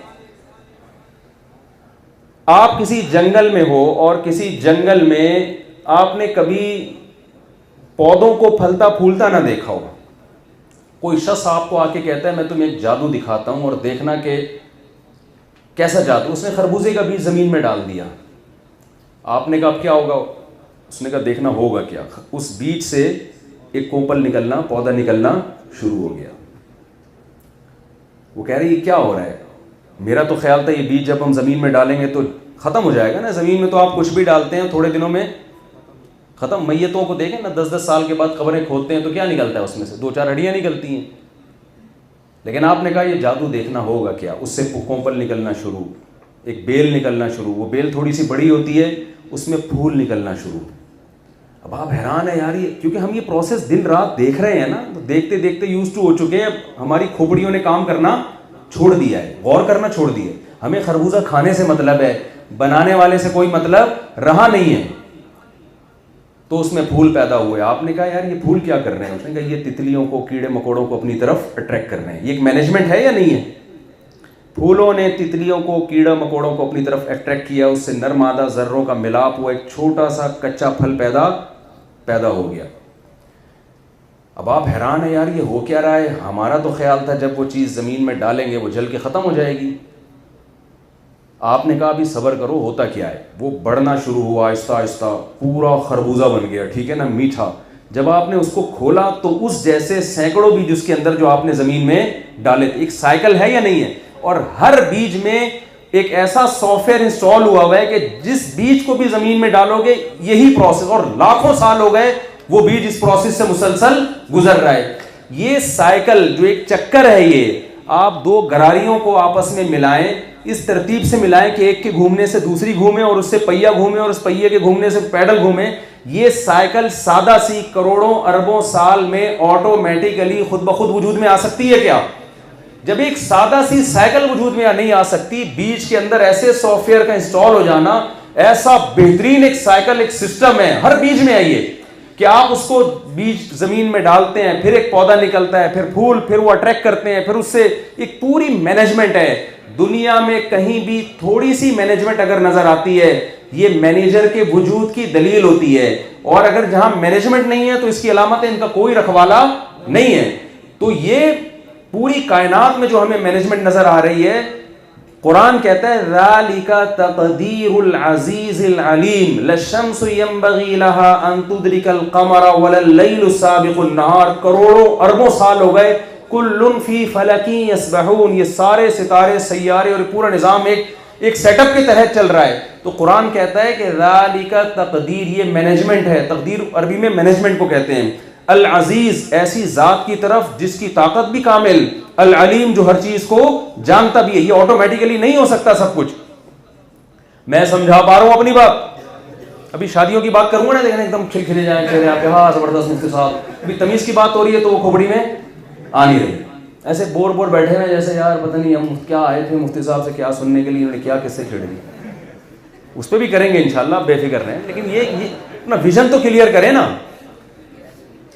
डार्विन की थ्योरी, मैंने जो पीएचडी स्कॉलर्स हैं और जिन्होंने डार्विन की थ्योरी में यूके जाके पढ़ी उन्होंने वो थ्योरी और उसमें मास्टर किया उन्होंने, मैं उन लोगों से मिला हूं, कहते हैं डार्विन की थ्योरी ये नहीं है कि इस कायनात को बनाने वाला कोई नहीं है। डार्विन का ये कहता, वो खुद भी खुदा को मानता था, वो कहता था अगर ये फर्ज कर लिया जाए कि इस कायनात का कोई खालिक नहीं है, फॉर एग्जाम्पल फर्ज कर लिया जाए, तो इम्कान है कि इस तरह से कायनात वजूद में आई हो, और उस फर्जी चीज को आज हमने बिलीव का हिस्सा बना लिया। समझ में आ रही है बात? उसको क्या कर लिया हमने? ईमान का हिस्सा बना लिया कि साइंसदान कह रहे हैं तो ऐसा ही हुआ होगा। ये भी नहीं पता कि साइंसदान कह क्या रहा है वो बेचारा, वो ये थोड़ी कह रहा है कि ये कायनात खुद ब खुद वजूद में आई है या इंसान ऐसा, वो यकीनी तौर पर नहीं कह रहा, वो ये कह रहा है कि फर्ज कर लो अगर कोई खालिक नहीं है, कोई कायनात का बनाने वाला नहीं है, तो फिर ऐसा लगता है कि इस तरह से वजूद में आई होगी। मैं समझा पा रहा हूं अपनी बात? तो मुद्दई सुस्त गवाह चुस्त, वो जो कहकर गया है ना, हमारी यूनिवर्सिटियों में जो स्कॉलर्स हैं, जो प्रोफेसर्स हैं, वो उससे भी 4 हाथ आगे जा चुके, उन्होंने खुदा का ही इंकार कर दिया कि हुआ ही नहीं है। तो पहली बात तो आप अम खुलिकू मिन गैरि शैइन अम हुमुल खालिकून, ये कुरान की आयत है। कुरान कह रहे इस पे गौर करो, तुम खुद ब खुद बन गए हो या तुमने खुद अपने आप को बना लिया है? जाहिर है ये दोनों बातें हो नहीं सकती। एक छोटी सी मिसाल देके मैं बस आगे चलता हूं। देखें, इस कायनात को अल्लाह ने ऐसा बनाया है कि यहां कोई भी पंखा है ना, है नहीं यहाँ पे अल्हम्दुलिल्लाह, पंखा है ना, जब तक उसे चलाने वाला कोई ना हो वो चलता नहीं है। वो अपनी कंडीशन को चेंज करने में किसी ताकत का मोहताज है, तो बनने में मोहताज नहीं होगा। वो बन खुद बहुत कैसे गया भाई? तो इस कायनात के बारे में हम ये जानते हैं कि ये एक कंडीशन से दूसरी कंडीशन में चेंजर के बगैर नहीं होती, तो क्रिएटर के बगैर कैसे हो जाती? क्रिएट होना तो और मुश्किल काम है। ये अजीब बात है वसीम भाई, बन खुद ब खुद गए, चलते खुद ब खुद नहीं है, धक्का देना पड़ता है इनको। अबे जो आदमी चल नहीं सकता खुद, वो बन खुद ब खुद कैसे सकता है? चलना आसान काम है या बनना आसान है? चलना आसान है, बनना और ज्यादा मुश्किल है। मैं एक छोटी सी और मिसाल दूं, ये बहुत अहम टॉपिक है। आज लोग यही, आज हमारे यहां माशरे में, सोसाइटी में ना यही कॉन्सेप्ट फैल रहा है। मैं एक मिसाल देता हूं कि एक तस्वीर है किसी कागज पे, आपने जाके तहकीक की, यार ये बड़ी खूबसूरत तस्वीर है, आंख नाक कान पूरे प्रॉपर, लिप्स और सब आईब्रोज वगैरह बनी हुई हैं इसमें, तो ये बनाई किसने है? वहां कोई डार्विन का पोता नवासा बैठा हुआ था। आपने बहुत तहकीक की, यार बनाने वाला मुसव्विर नजर नहीं आ रहा, ये किसने इतनी खूबसूरत पेंटिंग की है, बनाने वाला नजर नहीं आ रहा। पूरी तहकीकात कर ली आपने, जोर लगा दिया, लेकिन आपको मुसव्विर बनाने वाला नजर नहीं आया। आपने कहा यार नजर तो आ नहीं रहा है, तो चलो साइंसदानों से पूछते हैं। वहाँ डार्विन के कोई पोता नवासा बैठा हुआ था, उससे आपने पूछा, वो कह रहे हैं यार फर्ज करो, वही थ्योरी उसने, फर्ज कर लेते हैं ये इसका कोई बनाने वाला नहीं है। अगर ये फर्ज कर लिया जाए ना कि बनाने वाला नहीं है, तो फिर मेरी नज़र में ये ऐसे मुमकिन है कि वो लाखों करोड़ों साल पहले कागज़ वजूद में आया, फिर हुआ ये कि तूफान आए होंगे दुनिया में, बड़े बड़े सैलाब आए होंगे, तो बहुत सारे कागज़ बिखर गए होंगे, उन्हीं में से एक कागज़ पे रंग के डब्बे गिर गए होंगे, क्योंकि ये फर्ज कर लिया है ना कि बनाने वाला कोई नहीं है, ये पहले फर्ज किया है। तो अब तो कुछ मजीद तो कुछ कोई तो लॉजिक पेश करनी पड़ेगी ना। फिर बहुत सारे कागजों पे करोड़ों किस्म के डब्बे गिरे होंगे, ये वाले कागज पे नीले पीले और गुलाबी और लाल इकट्ठे गिर गए होंगे। फिर इस जैसे भी करोड़ों कागज होंगे, उन करोड़ों में से लाखों ऐसे होंगे जिनमें एक पे आंख बन गई होगी, एक पे इत्तेफाक से नाक बन गई होगी। फिर करोड़ों साल, साइंसदानों के पास सालों की कमी नहीं होती, खूब समझ लो। आप कहते हैं ये इत्तेफाक कैसे हो गया? अरबों साल पहले हुआ था। अब अरबों साल पहले कौन झांक के देखेगा क्या हो रहा था मार्केट में भाई? हमें कल का नहीं पता होता मार्केट में, कल डॉलर के इतने ऊपर नीचे आ रहे हैं, लोगों को डॉलर के रेट नहीं पता होते कि कल क्या थे और आज क्या और कल क्या हो जाएंगे। तो वो कहते हैं करोड़ों साल में ऐसा इत्तेफाक हो सकता है। तो आप भी डार्विन के पोते से पूछते हैं, यार ये इतने करोड़ों साल में भी एक कागज पे ऐसी तस्वीर, मेरे दिल नहीं मानता। वो कहते हैं अरबों लगा लो, अरबों साल पहले। तो अरबों साल पहले हुआ ये कि यूं गिरे, डब्बे गिरे, आंख बनी, होते होते खरबों साल में ना फिर एक अजीब सी तस्वीर इत्तेफाक से वजूद में आ गई। फिर हवाएं चला करती थी तो फिनिशिंग होना शुरू हो गई, इसकी फिनिशिंग हुई। फिनिशिंग होते होते होते होते ये वसीम भाई की शक्ल आपके सामने आ गई। कोई वसीम बैठे हो तो पेश की माजरत, फजल भाई से भी माजरत और वसीम भाई से भी माजरत, अभी सत्तार भी आने वाले हैं। तो आप मान लोगे, बोलोगे भाई ये छोड़ने पर देखो गवर्नमेंट की तरफ से कोई पाबंदी नहीं है, लेकिन इसका ये मतलब नहीं है कि जितनी लंबी छोड़ दो। अगर गवर्नमेंट ने चर्च पे पाबंदी नहीं लगाई तो एतदाल से पियो ना चर्च, ये थोड़ी कि सुट्टों पे सुट्टे ही लगाए चले जा रहे हो तुम। गवर्नमेंट में तो बहुत सी चीज़ों पे पाबंदी नहीं है। तो आप डार्विन के इस पोते पे बोलोगे कि भाई आप देखें, एक्सक्यूज़ मी सर, हम साइंस के स्टूडेंट्स हैं, साइंसदानों का एहतराम करते हैं, बहुत कुछ हमें साइंस से मिला है और हम एहतराम करते हैं, साइंस ने बहुत खिदमत की इंसान की, लेकिन काइंडली बात करने से पहले थोड़ी सी खोपड़ी इस्तेमाल कर लिया सर। ये खरबों क्या, खरबों को भी खरबों से ज़रब दे दें, ऐसा इत्तेफाक वजूद में नहीं आ सकता कि एक तस्वीर ऑटोमेटिकली इतनी खूबसूरत जो बिल्कुल मेरी उस जैसी है, यानी मेरी महबूबा जैसी तस्वीर है, सही है ना, ये वजूद में नहीं आ सकती, ये नहीं हो सकता, इतनी साफ सुथरी तस्वीर। तो अब मुझे एक बात बताओ, एक बेजान तस्वीर खरबों करोड़ों साल में आप कहते हो कि वजूद में खुद ब खुद नहीं आ सकती, सिर्फ इस बेस पे कि बनाने वाला मुझे नजर नहीं आ रहा। आप कह रहे हैं नजर नहीं आ रहा, कहीं छुप के बैठा हुआ है वो, या इकरार नहीं कर रहा है। तो मुझे एक बात बताओ, वो तस्वीर जिसकी आंखों में देखने की ताकत, ये वाली तस्वीर थी ना बेजान, इसकी आंखों में न देखने की ताकत है, न इसके कान में सुनने की ताकत, न इसकी जबान में बोलने और चखने की ताकत, ना इसकी जो खोपड़ी बनी हुई है उसमें सोचने समझने की ताकत। तो वो तस्वीर जिसकी खोपड़ी में सोचने समझने की ताकत हो, जिसमें एहसासात और जज्बात हों, जिसके कान में सुनने की ताकत, नाक में सूंघने की ताकत और लिप्स में बोलने की ताकत और ज़बान में चखने की ताकत, खुदा की कसम करोड़ों करोड़ों को करोड़ों से ज़रब देते चले जाएं, ऐसा इत्तेफाक खुद ब खुद वजूद में नहीं आ सकता। तो खोपड़ी इस्तेमाल करें आप जो अल्लाह ने दी है आपको, और अपना कॉन्सेप्ट क्लियर करें, ये कायनात ऑटोमेटिकली खुद ब खुद नहीं बन सकती, नामुमकिन है ये, इससे बड़ा दुनिया में झूठ कोई नहीं है। रहा ये सवाल के बनाने वाला कैसे वजूद में आ गया, ये अगर आप में कोई सवाल पूछेगा तो मैं इंशाल्लाह इसका जवाब दूंगा, कुछ आपको भी तो मौका दूं ना मैं आगे, क्योंकि मेरा टॉपिक फिर रह जाएगा, उसको मैंने आगे कंप्लीट करना है। तो अब मैं आपसे एक सवाल पूछ, देखो हम बने नहीं है, हमें बनाया। मुस्लिम लीग के जो सदर थे ना, उनको वो निकले नहीं थे, उनको निकाला गया था, लिहाजा उन्होंने बार बार ये सवाल दोहराया था, मुझे क्यों निकाला। अगर वो खुद निकले होते तो ये सवाल करते, मुझे क्यों निकाला। निकाला किसी और ने है ना, तो रीजन किससे पूछ रहे हैं, किसी और से, भाई मुझे क्यों निकाला। हम अगर पैदा खुद ब खुद होते तो हम अल्लाह से ना पूछते कि मुझे क्यों पैदा किया। पैदा किसने किया है, अल्लाह ने, तो हम किससे पूछेंगे क्यों पैदा किया, बोले अल्लाह से।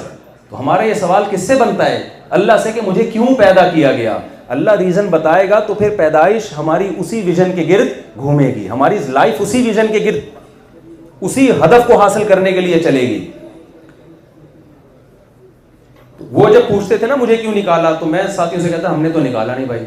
वो एक मोटे आदमी का इंतकाल हो गया ना, भारी बहुत था, तो बच्चों ने लोगों से कहा यार कंधा दो, लोगों ने कहा हमने थोड़ी मारा है भाई इसको जो हम कंधा दें।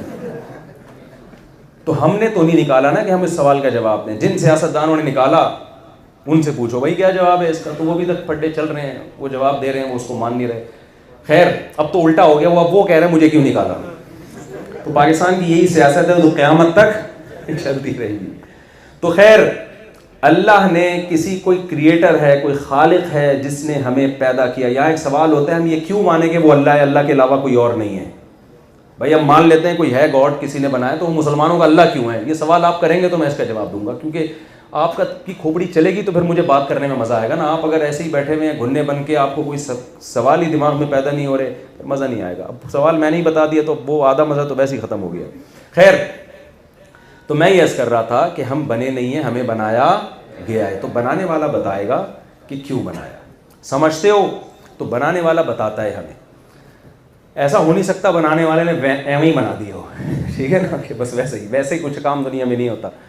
तो अल्लाह ने कुरान में एक जगह नहीं, 20 जगह पर, दर्जनों जगह पर वाज़े इंसान का विज़न क्लियर किया है।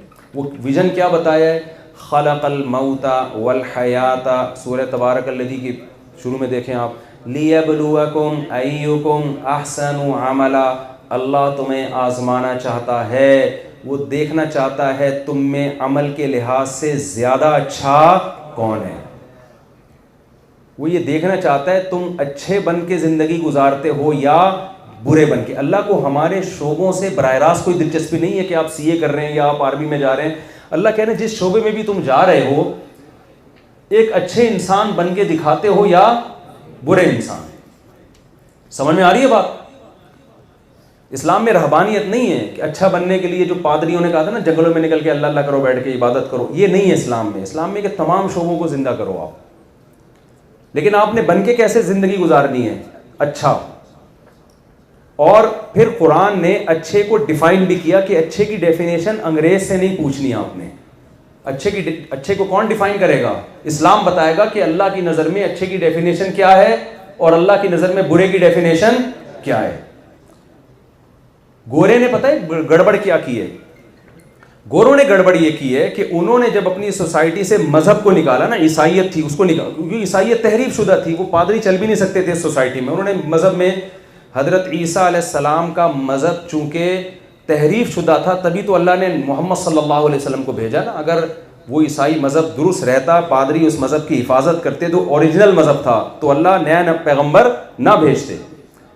तो पादरियों ने ऊट पटांग चीज़ें मज़हब में दाखिल कर दी, मज़हब की ऐसी की तैसी कर दी, वो मज़हब सोसाइटी का साथ दे ही नहीं सकता था। तो यूरोपियन कंट्रीज़ को मज़हब को रियासत से निकालना पड़ा। समझ में आ रही है बात? मज़हब हमें तरक्की नहीं करने देगा और बहुत सारी चीज़ों में रुकावट है। लेकिन जब मार्केट से मज़हब गया तो अखलाकियात भी, क्योंकि मज़हब बहरहाल अखलाकियात की, ज़िना से कौन रोकता है? मज़हब रोकता है।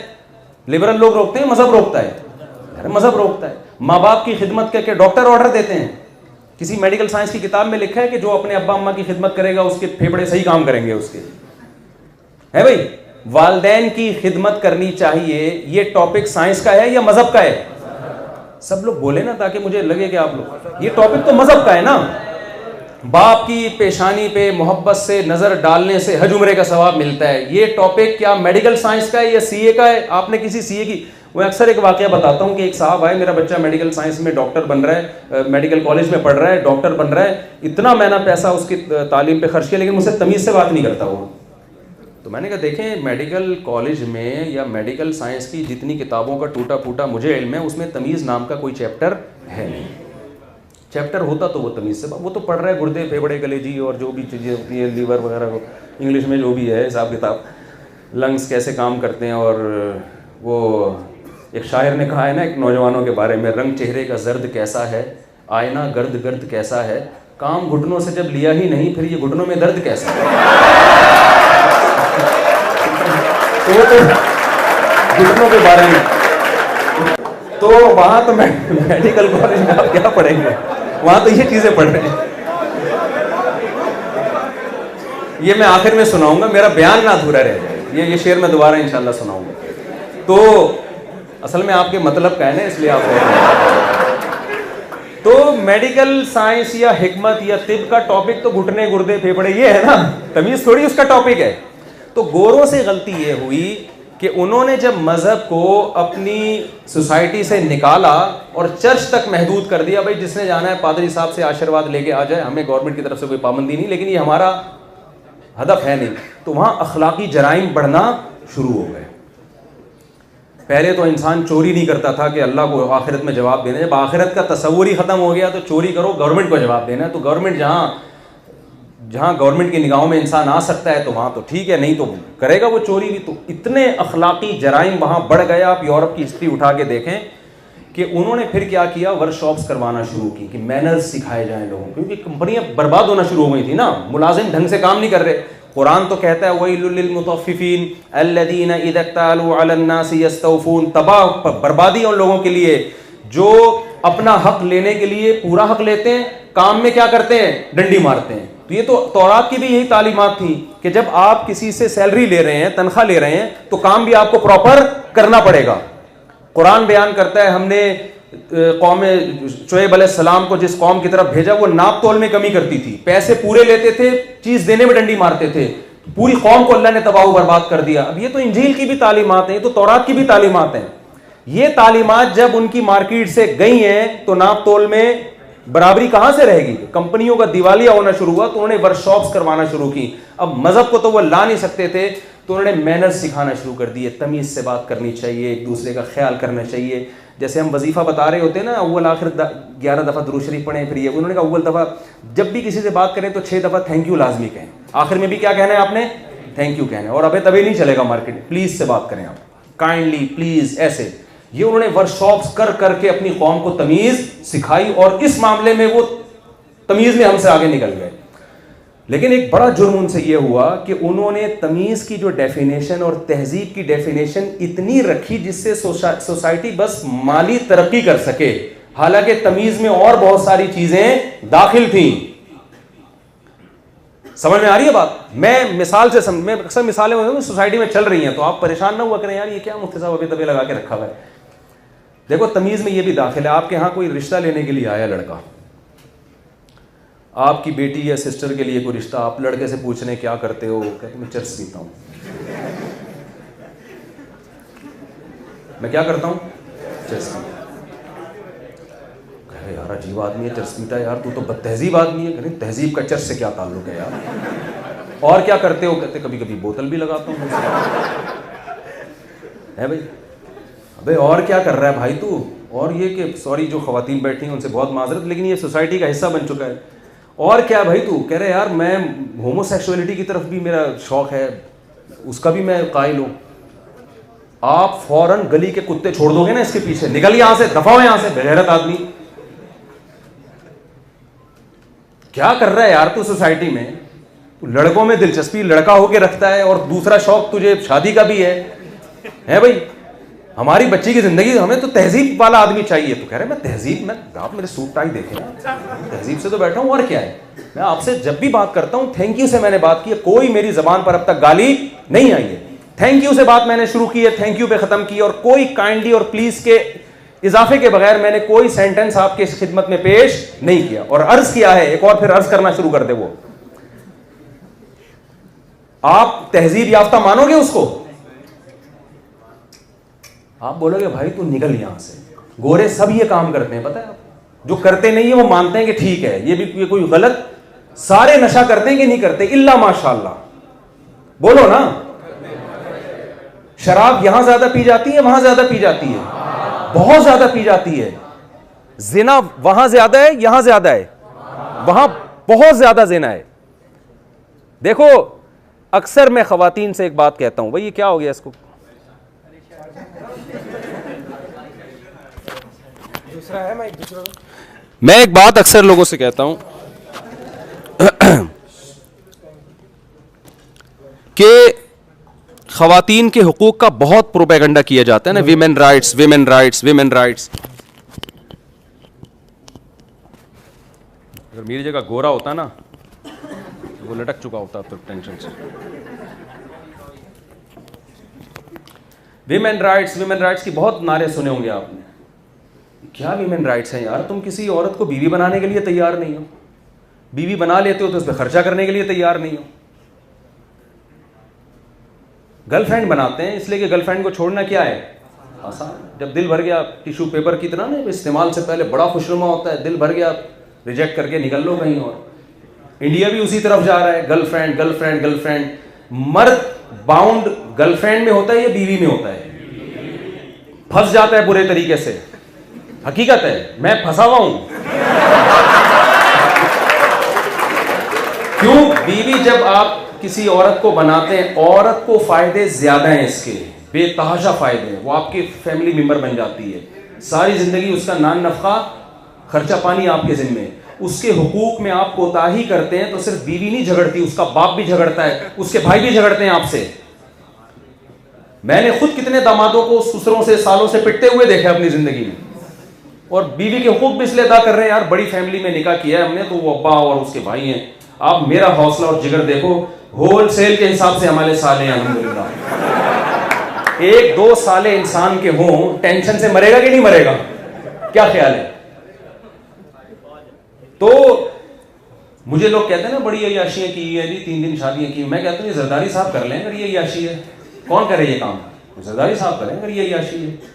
उनको पता है भाई ये अय्याशी नहीं है। सारी जिंदगी इस्लाम ने इतने हुकूक डाल दिए आपके ऊपर, इतने हुकूक डाल दिए, गोरा उनमें से किसी हुकूक को कोई जिम्मेदारी लेने के लिए तैयार नहीं है। ये खुदा की कसम इंतहाई दर्जे की बदतहजीबी है कि गधे घोड़े और इंसानों में फर्क खत्म हो जाए।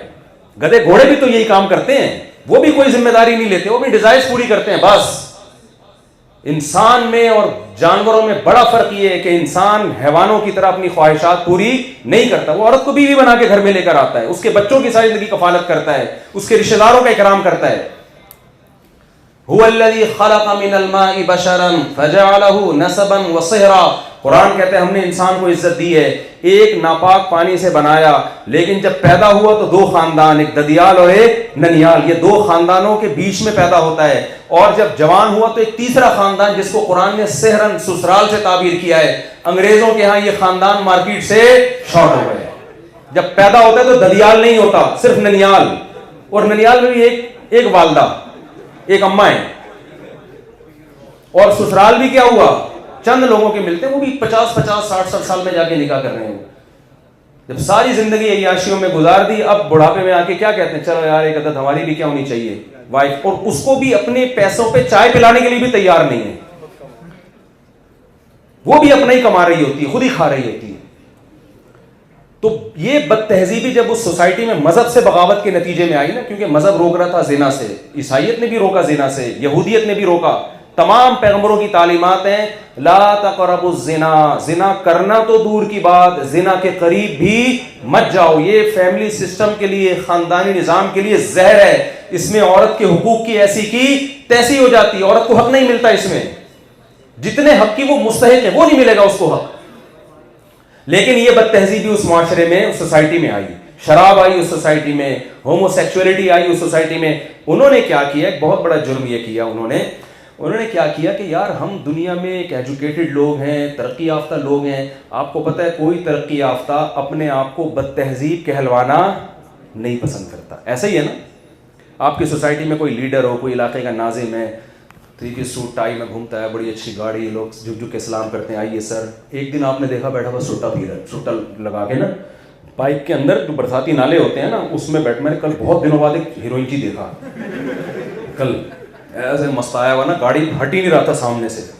तो मैंने अपने साथियों से कहा, मैंने कहा यार मज़े की ज़िंदगी हीरोइन क्यों ही की है, इसको कोई टेंशन नहीं है, पीछे से गाड़ी आ रही है, गार्ड है, नहीं अपने मस्ती में क्या कर रहा है, चला जा रहा है। तो अब क्या है कि इलाके का कोई बड़ा नाजिम है, अपने आप को कहता है तहजीब हमसे सीखो। एक दिन आपने देख लिया कि वो कमबख्त जो है ना बरसाती नाले में बैठा हुआ चर्सियों के साथ क्या कर रहा है, चर्स पी रहा है, बल्कि हीरोइन पी रहा है। आपने फौरन उसकी वीडियो बनाया, बस साले ये हमें तहजीब सिखाता है यार, ये तो देखो ये तो चर्सी है, साला खुद तो चर्सी निकल आई है।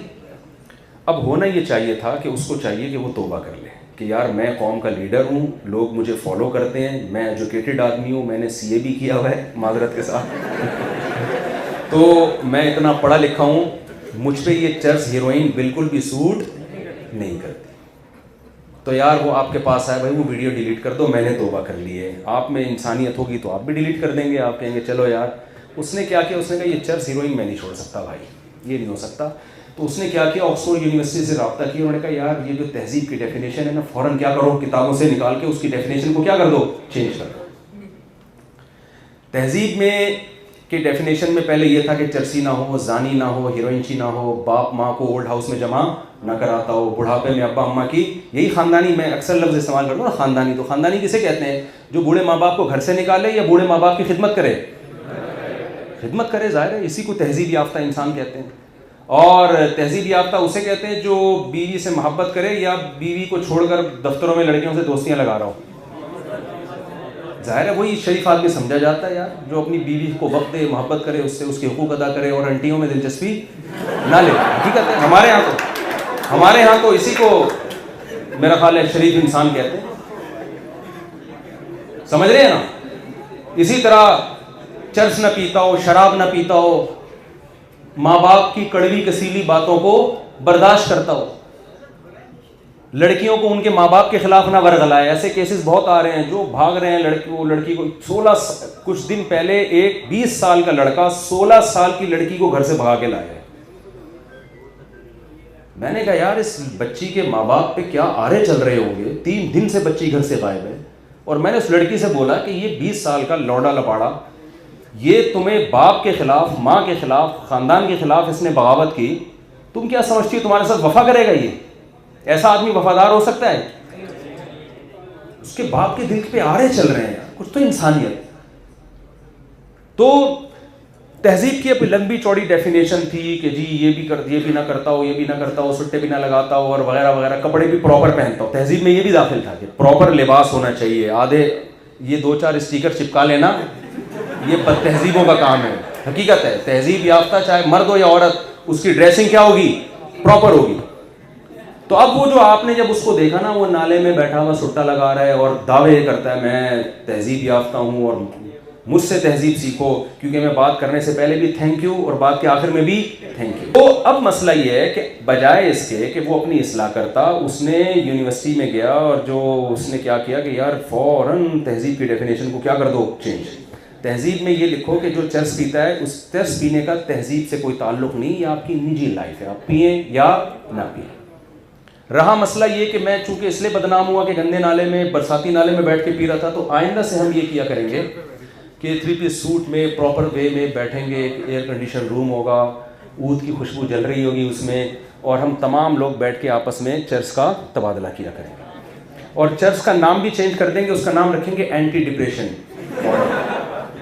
Anti depression powder. अब थोड़े दिनों में ना जब ये चीज़ मीडिया पे आएगी, बार बार इस पे डिबेट होंगी, भाई चर्च से क्या होता है, ये तो डिप्रेशन। मैं यकीन से कहता हूं कि जो चर्च नहीं पिएगा ना, वो दकियानूस और बदतहजीबा कहलाएगा। और आप अपने दामाद को मुंतखब करेंगे, बेटा चर्च भी पीते हो कि नहीं पीते हो आप? वो कहेगा नहीं पीता। फंडामेंटलिस्ट, बुनियाद परस्त, दकियानूस। हमारी बच्ची को भी लगता है ये चर्च नहीं पीने देगा। खुदा की कसम यही हो रहा है सोसाइटी में। मेरे पास इससे ज्यादा मिसाल समझाने के लिए नहीं है उस कल्चर में और अपने कल्चर में फर्क करने के लिए।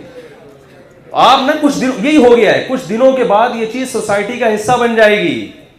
जो नहीं पी रहा होगा, लोग कहेंगे यार ये मजहब को फॉलो करता है, ये दकियानूस किस्म के, ये हमारी बेटी को भी इसी तरह कहेगा दूध पियो और समोसे खाओ और खाना खाओ, और ये उसमें बाउंड करके रख देगा।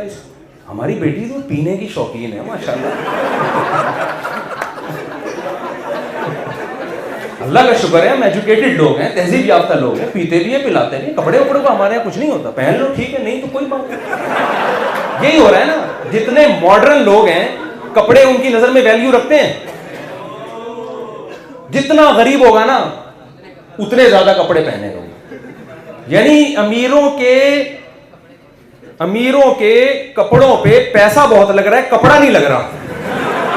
हकीकत है, कपड़ा नहीं लग रहा। औरंगी टाउन जाओ, पूरे प्रॉपर ड्रेस। मैं डिफेंस जाता हूं, कभी नजर भी आता है, कभी 2-4 वो चीजें पहनी भी होती हैं, पता ही चल रहा हो। तो अब मैं आपसे सॉरी, कोई डिफेंस का बैठा है तो मैं ये अर्ज कर रहा हूं कि गोरे ने क्या किया, जब मजहब को डिक्शनरी से निकाला, सोसाइटी से निकाला, तो बहुत बड़े बड़े अखलाकी जराइम का इर्तिकाब करना उन लोगों ने शुरू कर दिया। कौम में नशा आ गया, होमोसेक्सुअलिटी आ गई। 98 तक यूएसए में ये होमोसेक्सुअलिटी जो है ये एक नफ्सियाती बीमारी समझी जाती थी, लेकिन इतने लोग इसमें मुब्तला हो गए कि उनको इसको लीगल करना पड़ा कि यार अगर इल्लीगल करते हैं तो आधी कौम तो गैर कानूनी काम कर रही है ना, तो क्यों ना लीगल कर दो इसको, क्योंकि जब आप गैर कानूनी काम करेंगे तो बगावत फैलती है इससे, तो यार इसी को लीगल कर दो। फिर उन्होंने कहा जब लीगल हो गया तो दुनिया कहेगी कि यार ये यूरोप में ये लीगल, यार ये लीगल। फिर उन्होंने इस पे तहरीकें चलाना शुरू कर दी, क्या हो गया इसमें अगर कोई कर रहा है तो मजहब निकालने से क्या किया, तहजीब की डेफिनेशन चेंज।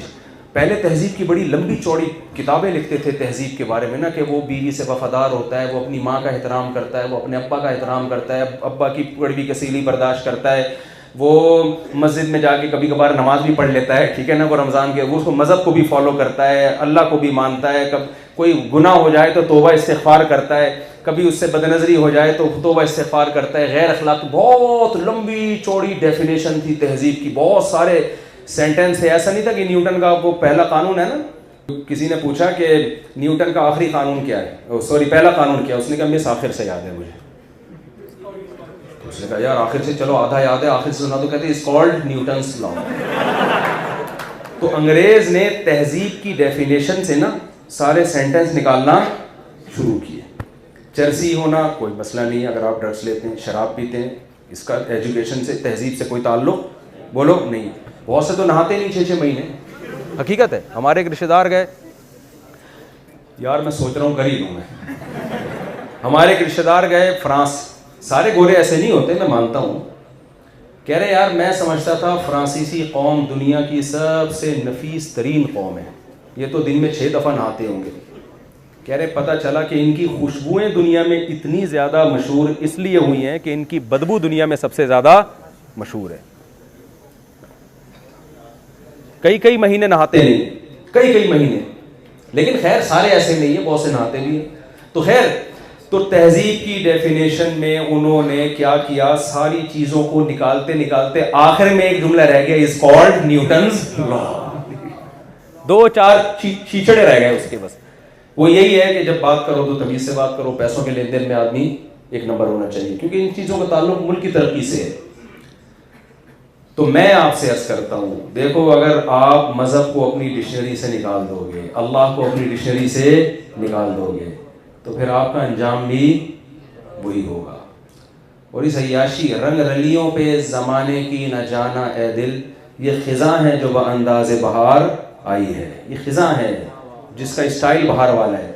तो गोरे की तरक्की, कुरान बार बार कहता है ला यग़रुरका तक़ल्लुबुल्लज़ीना कफ़रू फ़िल बिलाद, गैर मुस्लिम की तरक्की तुम्हें धोखे में ना डाल दे। इस आयत का ये मतलब नहीं है कि आप तरक्की हासिल करने की कोशिश ना करें, ये हरगिज़ मतलब नहीं है। इस पर इस्लाम की बहुत सारी कुरान की आयतें हदीस है जिनमें तरक्की की तरगीब दी गई है, वो एक अलग टॉपिक है, उसको मैं भी नहीं छेड़ रहा। इसका मतलब ये है कि उनकी तरक्की से मुतासिर होकर तहजीब में उन्हीं को फॉलो करना शुरू कर देना, ये काम आपने हरगिज़ बोलो नहीं करना। उनके नारों से, विमेन राइट, जो खवातीन बैठी है, विमेन राइट से मुतासिर ना हो आप, विमेन राइट से मुतासिर ना हो आप। वो विमेन वो हाथी के दांत दिखाने के हैं, वो खाने के नहीं है। और हमारी सोसाइटी में अगर कोई मर्द अपनी बीवी पे जुल्म कर रहा है, वो उसका इनफिरादी जुर्म है, उसकी वजह से सोसाइटी को बुरा ना कहें। हमारी सोसाइटी में मर्द जितना औरत पे खर्च करता है ना, सारी जिंदगी ख्याल करता है, गोरा इसका तस्वुर नहीं कर सकता। मैं तो लोगों को देखता हूं ना, अपने मरने के बाद भी इंतजाम कर के जा रहे होते हैं कि हमारे मरने के बाद क्या होगा, बच्चों का क्या होगा, घर वालों का क्या होगा, पूरी जिंदगी कमाते रहते हैं बाहर जाके। तो आपके सामने आपका एक हदफ है, हमें किसी ने बनाया है, और बनाया क्यों है, लियब्लुवकुम अय्युकुम अहसनु अमला। अल्लाह देखना चाहता है तुम में अमल के लिहाज से अच्छा कौन है। तो मैं यहां से जल्दी से बात को समेट के खत्म करता हूं। तो अल्लाह ने हमें क्यों आजमाया, अल्लाह हमें देखेगा अच्छा कौन है। और जाहिर है आजमाइश के बाद अगर रिजल्ट ना हो तो उस एग्जाम का कोई फायदा नहीं होता। आप एग्जामिनेशन हॉल में बैठे थे, पेपर आया, आपने कहा सर रिजल्ट कब अनाउंस होगा, कह रहे इस दफा इंतजामिया ने फैसला किया रिजल्ट अनाउंस ही नहीं होगा। उसी वक्त आप पेपर फाड़ के निकल जाओगे ना बाहर, क्या ख्याल है। तो अल्लाह भी कह रहे मैं तुम्हें एग्जामिनेशन हॉल में भेजा है दुनिया में, ताकि मैं देखूं कौन अच्छा और कौन बुरा। तो यकीनन इसकी अलामत है कि एक दिन होगा जिसमें हमें हिसाब भी देना पड़ेगा, जिसमें उसको अच्छे लोगों को बदला मिलेगा जन्नत की सूरत में, बुरे लोगों को अजाब की सूरत में सजा मिलेगी। तो मैं जो बात कर रहा था कि अच्छे की डेफिनेशन भी वो है जो अल्लाह ने की है। अच्छे की डेफिनेशन आपने गोरे से नहीं पूछनी, उसके यहाँ बहुत सारी चीजें अच्छे की डेफिनेशन से निकल, उनमें जो समझदार लोग हैं वो तो आ रहे हैं मजहब की तरफ, वो आवाज उठा रहे हैं इस पे कि इस्लाम की तरफ आना चाहिए। इस पे मुस्तकिल इंशाल्लाह मैं बयान करूंगा किसी वक्त। तो वो बहुत से आपकी तरफ आ रहे हैं और आप क्या कर रहे हो, उसी कल्चर की तरफ जा रहे हो। वो बेजार हैं, ये होमोसेक्सुअलिटी वगैरह के नारों से वो खुद बेजार हैं, वो मजबूर होकर कर रहे हैं सब कुछ, वो खुश नहीं है। आपको पता है यूके में जब ये कानून पास होने लगा था होमोसेक्सुअलिटी से मुताल्लिक, वहां की असेंबली का एक मेंबर था, गैर मुस्लिम था, उसने कहा कि आज मुझे एहसास हो रहा है काश हमारा मजहब इस्लाम होता, हमारा मजहब क्या होता, इस्लाम, ताकि इस बुरे और गलीज कानून को हम अपने कंट्री में पास ना होने देते। लेकिन कोई मजहब नहीं है तो अकल से हम कैसे इसके खिलाफ आवाज उठाएं। अकल थोड़ी हर जगह इंसान को गाइड करती है। तो मेरे भाई, मैं और आपको अल्लाह ने पैदा किया है आजमाइश के लिए। अल्लाह देखना चाहता है तुम में अच्छा कौन है और बुरा कौन, और अच्छे और बुरे को डिफाइन किसने किया है? अल्लाह ने। तो मैं मुख्तसर में अच्छे की कुछ डेफिनेशन, इस्लाम किसे अच्छा कहता है वो बयान कर देता हूँ। 4 से 5 मिनट लूँगा इंशाल्लाह। कुरान ने हमें बताया कि, और ये तमाम आसमानी मज़ाहिब एक ही बात करते हैं, यहूदी भी ईसाई भी, कि देखो 2 किस्म के हुकूक अदा कर लो तो अल्लाह की नज़र में तुम क्या कहलाओगे? अच्छे। एक खालिक जिसने तुम्हें पैदा किया, और एक मखलूक जिसके साथ तुम सुबह शाम रहते हो। मखलूक में जानवर भी हैं, इंसान भी हैं, गैर मुस्लिम भी हैं, मुस्लिम भी हैं। उनके हुकूक पहचानो और अदा करो। हुकूक भी खुद मुतय्यन नहीं करने हैं, समझ रहे हैं? हुकूक खुद नहीं मुतय्यन करने हैं। गोरा बूढ़े माँ बाप को ओल्ड हाउस में जमा कराता है, वो कहता है माँ बाप का हक है ही नहीं कि आप उनको घर में रखें। कोई बात नहीं, जब गवर्नमेंट ने उनके लिए अच्छे इदारे बना दिए, तो अल्लाह गोरे की इस बात को मानने के लिए तैयार नहीं। अल्लाह कहते हैं ना ना ना। नबी सल्लल्लाहु अलैहि वसल्लम ने फरमाया उस पर अल्लाह की लानत हो जिसको बूढ़े माँ बाप मिले और उसने खिदमत करके जन्नत अपने ऊपर वाजिब न कर ली हो। तो वो तो कुरान कह रहा है खुद खिदमत करो, ये किसी ईदी सेंटर के हवाले मत करो, किसी ट्रस्ट के हवाले मत करो इनको। तो अच्छा वो है जिसकी, मैंने अर्ज किया कि जो खालिक के हुकूक भी अदा करे और मखलूक के। उस कल्चर में खालिक को भी उन्होंने डिक्शनरी से निकाल दी। अक्सर आपने एक नारा सुना होगा कि जी इंसानियत पहले है और मजहब बाद में। इसके पीछे खतरनाक मकासद हैं। होना ये चाहिए कि खालिक और मखलूक का रिश्ता पहले और मखलूक का आपस में रिश्ता बाद में। समझा पा रहा हूँ? माँ बाप का रिश्ता औलाद के साथ पहले है, औलाद यानी बहन भाइयों का आपस में रिश्ता माँ बाप के बाद है। तो जिसने बनाया है वो पहले है, बल्कि मखलूक का आपस में रिश्ता भी खुदा के कहने से अदा हो रहा है, वो और स्ट्रॉन्ग रिश्ता बन जाता है अगर हम खालिक को मानते हैं। तो खालिक के हुकूक क्या हैं? सबसे पहला हक यह है कि उसके वजूद को माना जाए। डार्विन से आप मुतासिर ना हो। सबसे पहला हक बनाने वाले को माने और उसकी तौहीद के कायल हो कि वो अकेला है, उसके साथ कोई शरीक नहीं है। सिर्फ जबान से की हद तक ना, ये प्रैक्टिकली भी आप माने। जबान का मतलब भी बहुत से कहते हैं खुदा है हमारा, फिर या अली मदद भी, या रसूलुल्लाह मदद भी, या गौसे आदम मदद भी, कब्र भी मदद करेगी। तो इसका मतलब फिर इस तकल्लुफ की जरूरत, बोलो। फिर अल्लाह कहते हैं फिर ये तकल्लुफ की जरूरत नहीं है। कोई खातून जो है कहती है मैं आपकी वाइफ हूँ, आप कहते हैं बड़ी खुशी हुई, तो शॉपिंग के लिए जा रही है सत्तार भाई के साथ, तमीज से उससे बात कर रही हैं, और फिर कभी उधर घूम रही है, कभी उसके साथ घूम रही है। आप कहते हैं बेगम बीवी तुम मेरी हो, घर से मेरी परमिशन के बगैर निकलती हो, पूछना होता है तो सत्तार से पूछ रही होती। वो कायनात वाला लतीफा सुना है आप लोगों ने? वो एक आदमी की, सुना यार पुराना हो गया, एक बंदे की शादी हुई ना, तो उसकी बहुत सारी गर्लफ्रेंड थी पहले से। तो अच्छा सॉरी, नहीं उसकी नहीं थी, या थी नहीं थी हमें नहीं पता, लेकिन खैर उसने जब शादी हुई है उसकी, तो वो ये कहने लगा कि अपनी बीवी से कहता है दुल्हन से कि आज से तुम मेरी कायनात, यानी मेरी कुल कायनात तुम। वो मकसद ये नहीं था कि कोई गर्लफ्रेंड, आज से तुम मेरी कायनात, तुम मेरी राहत और तुम ही मेरी फरहत हो। तो वो समझी कि अपनी गर्लफ्रेंड्स के नाम बता रहा है। उसने कहा ठीक है, फिर वसीम भी तुम, राशिद भी तुम, सलीम भी तुम। बेचारा परेशान है, ये कहानी क्या है? वो समझी कि इसने कहा कि चलो मैंने सारी छोड़ दी, तो हम भी बता रहे हैं। तो मैं ये अर्ज कर रहा था, क्या अर्ज कर रहा था यार, ये बात ही दिमाग से निकल गई। ये लतीफ़ा ने सारा वो, हाँ मैं अर्ज कर रहा था कि अब आप किसी की बीवी जो है ना वो इधर उधर घूम रही है, कभी उसके साथ कभी उसके साथ बैठी हुई है, और शॉपिंग पे निकली हुई, आपको गुस्सा आ रहा है, गैरत आ रही, यार मुझे लिफ्ट करा नहीं रही। तो आप फिर कहते हैं कि देखो मैं तुम्हारा शौहर हूँ। बेगम कहती है मैं सच्चे दिल से ईमान लाती हूँ कि आप मेरे शौहर हैं, लेकिन आपको गुस्सा आएगा बेगम, ये तकल्लुफ खुदा के लिए न किया करो। शौहर का मतलब फिर भाई हस्बैंड वाली मोहब्बत सर मुझे दो ना। तो अल्लाह को जब हम इलाह मानते हैं, माबूद, तो माबूद के जो हुकूक हैं वो सिर्फ किसको देने हैं? अल्लाह को। उसमें सबसे पहला हक है दुआओं में, हाजात में सिर्फ उसी को पुकारा जाएगा, उसके अलावा किसी को पुकारा नहीं जाएगा। अगर आप पुकार रहे हो या अल्लाह मदद भी, या रसूलुल्लाह मदद भी, या अली मदद भी, या गौसे आदम, तो अल्लाह कह रहे फिर ये ला इलाहा इल्लल्लाह के तकल्लुफ की बिल्कुल भी जरूरत नहीं है, इसका कोई फायदा नहीं है। फिर तो पहला हक अल्लाह का क्या है? तौहीद। दूसरा हक अल्लाह का क्या है? नमाज। गोरे नमाज नहीं पढ़ते क्योंकि वो खालिक के हुकूक के कायल नहीं है। आप अगर मानते हो कोई क्रिएटर है तो उसने बताया कि मेरा हक ये है कि 5 टाइम बावजू होके आपको मेरे सामने सजदा करना है। समझ में आ रही है कि नहीं आ रही है? तो पाबंदी करें, किसी कीमत पे हमने इंशाअल्लाह नमाज नहीं छोड़नी है। फिर उसका हक है कि साल में 1 मरतबा रमजान का जब महीना आएगा तो मेरी खातिर आपने 12, 13, 14 घंटे भूख और प्यास को बर्दाश्त करना है, चाहे आपका कल पेपर हो या पेपर ना हो। सिर्फ 2 लोगों को इजाजत दी है, मुसाफिर और बीमार को। आज रोजा भी एक ऑप्शनल बन गया है कि आज ठीक है मौसम जरा सही है तो रख लेते हैं, नहीं तो यार आज मेरा मूड नहीं है। नहीं भाई, ये आपको रखना पड़ेगा, ये जरूरी है। ये इस्लाम ने इसमें कोई दूसरा रास्ता आपके लिए नहीं रखा, ये खुदा का हक है, आपको देना पड़ेगा। फिर तीसरी चीज है, बल्कि इससे भी पहले नमाज के बाद ज़कात। वफ़ी अमवालिहिम हक़्क़ुल लिस्साइल वल महरूम। अल्लाह कहते हैं जिसको हमने माल दिया उसके माल में महरूम लोगों का और ज़रूरतमंदों का हक है। हक जब दिया जाता है तो एहसान समझ के नहीं बल्कि जिम्मेदारी समझ के। नबी सल्लल्लाहु अलैहि वसल्लम ने फरमाया जो पेट भर के खाए पड़ोसी भूखा सोए, आपने फरमाया कि वो शख्स मोमिन नहीं। अगर आप ताउन नहीं करते तो अल्लाह की नजर में मुजरिम है आप।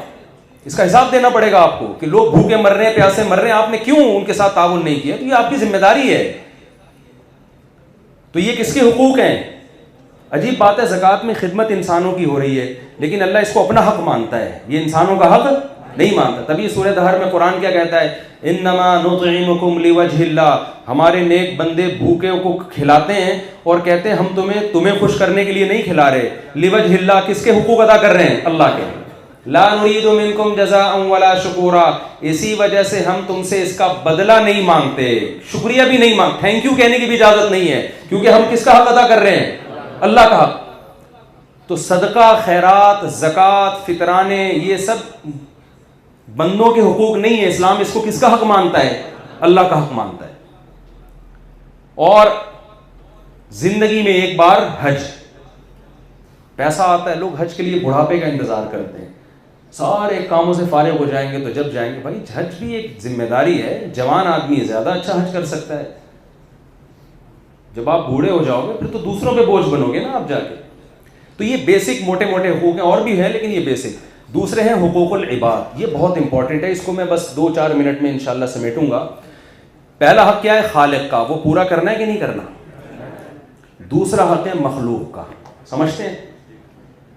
मखलूक के हुकूक में, अच्छा जिना से बचना ये भी खालिक का हक है। अंग्रेज कहता है अगर लड़का लड़की दोनों राजी हैं तो क्या है? अल्लाह राजी नहीं है जिसने इन दोनों को बनाया। कुरान कहता है कि फमनी बतगा वरा ज़ालिक फउलाइका हुमुल आदून। आपके पास औरत तक पहुंचने का निकाह के अलावा कोई रास्ता नहीं। मैं जो इतना शादी चीखता हूं ना, इसलिए नहीं चीखता कि मुझे कोई आपकी शादियों में कोई दिलचस्पी है, इसलिए कि जिना को खुदा ने क्या किया है? हराम, और निकाह को पैगंबरों की सुन्नत बनाया है।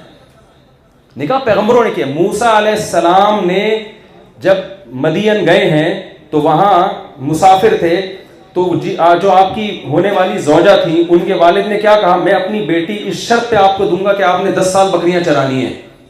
मूसा अलैहिस्सलाम ने फौरन ये शर्त कबूल कर ली। कलीमुल्लाह है, कोहितूर पे अल्लाह बुलाता है, शादी के लिए उन्होंने क्या किया है? 10 साल बकरियां चराई हैं। इतने बड़े पैगंबर ने, कोई बात नहीं, अगर इसमें मेरी शादी हो जाती है मुझे कबूल है। आज हमारी यंग जनरेशन की नज़र में निकाह की कोई वैल्यू रही नहीं, बिल्कुल एक बेकार सा काम है, कर लेंगे यार वो बच्चे। वो अंग्रेजों ने तो इतना बेकार बना दिया, होते होते मैंने बताया ना, वो फिर बच्चे तंबू लगा रहे होते हैं अब्बा अम्मा की शादी में। ऐसा नहीं है, इतने इसको डीवैल्यू नहीं करना है आपने, इसको प्रमोट करना है सोसाइटी में। इससे आपके फैमिली सिस्टम वजूद में आएगा, इससे बुराई खत्म होगी, लड़कियों को ठिकाने मिलेंगे। तो ये अल्लाह के हुकूक है। दूसरा हुकूक है, अच्छा शराब पीने की इजाजत नहीं है, क्यों? ये किसका हक है? खुदा का हक है। गवर्नमेंट अगर आपको नशा करने की इजाजत दे भी देती है तो खुदा आपको फिर भी इजाजत नहीं देता। आइस लड़कों में आ रहा है, पता नहीं क्या क्या आइस पी रहे हैं, मैंने बस मतलब बर्फ होती होगी आइस में, मुझे बता आजकल लाइस बहुत आ रही, मैंने कहा तो बर्फ खा लें, गला वाला खराब हो गया, इससे क्या होता है? वही बड़ा खतरनाक नशा है। क्यों पी रहे हो यार?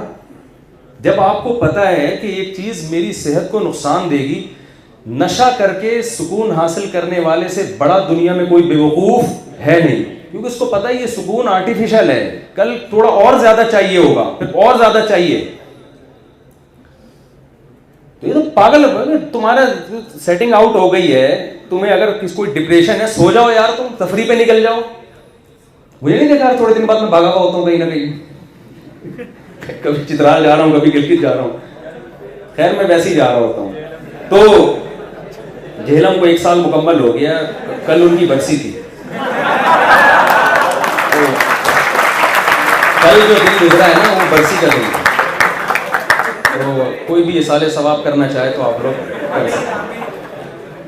तो खैर, तो मखलूक के हुकूक फिर शुरू होते हैं। मखलूक के हुकूक में देखो, यहाँ भी गोरे ने खुद से हुकूक मुतय्यन किए हैं। इस्लाम में हुकूक का दायरा बिल्कुल अलग है।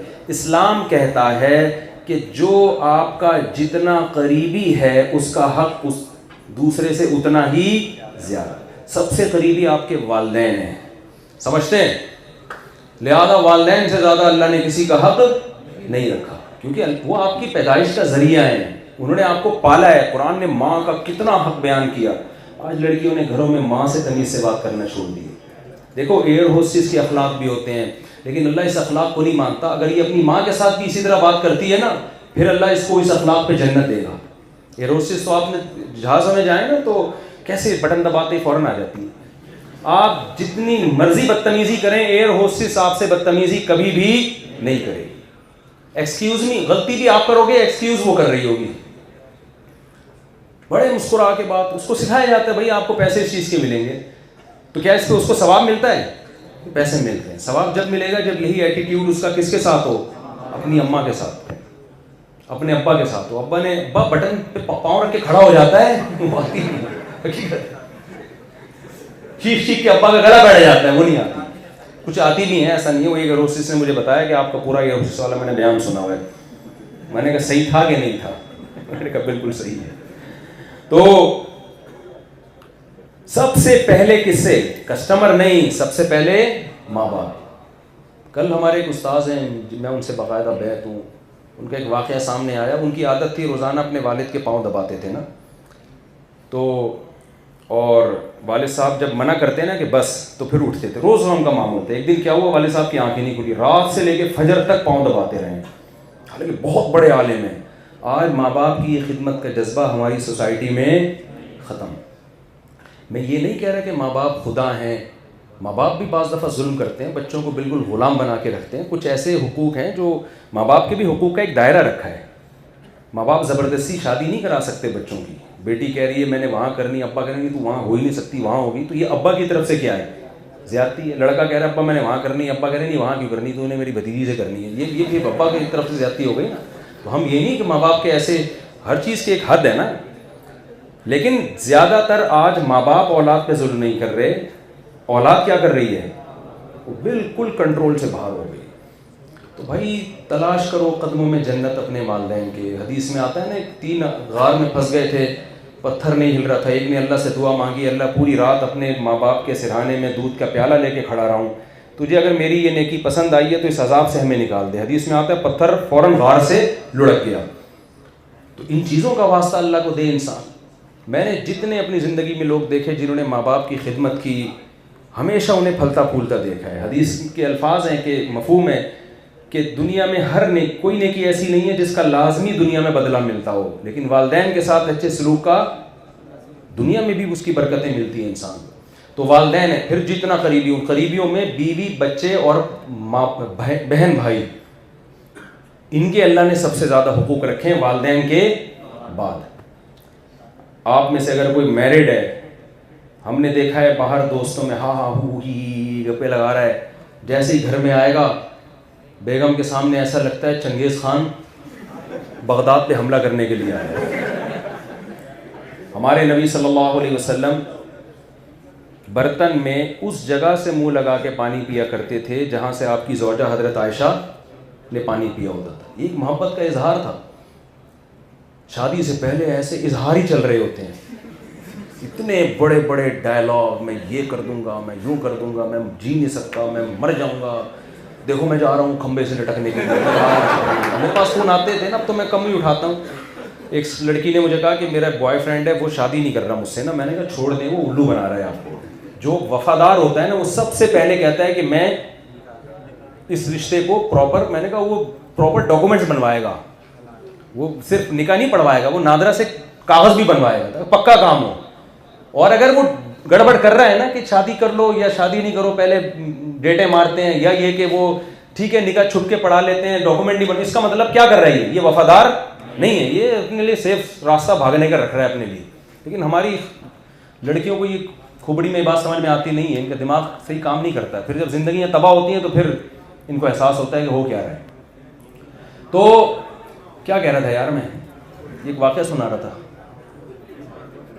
दिमाग सही निकल गया। तो खैर, माँ बाप के हुकूक ही ठीक है, फिर सही है ना।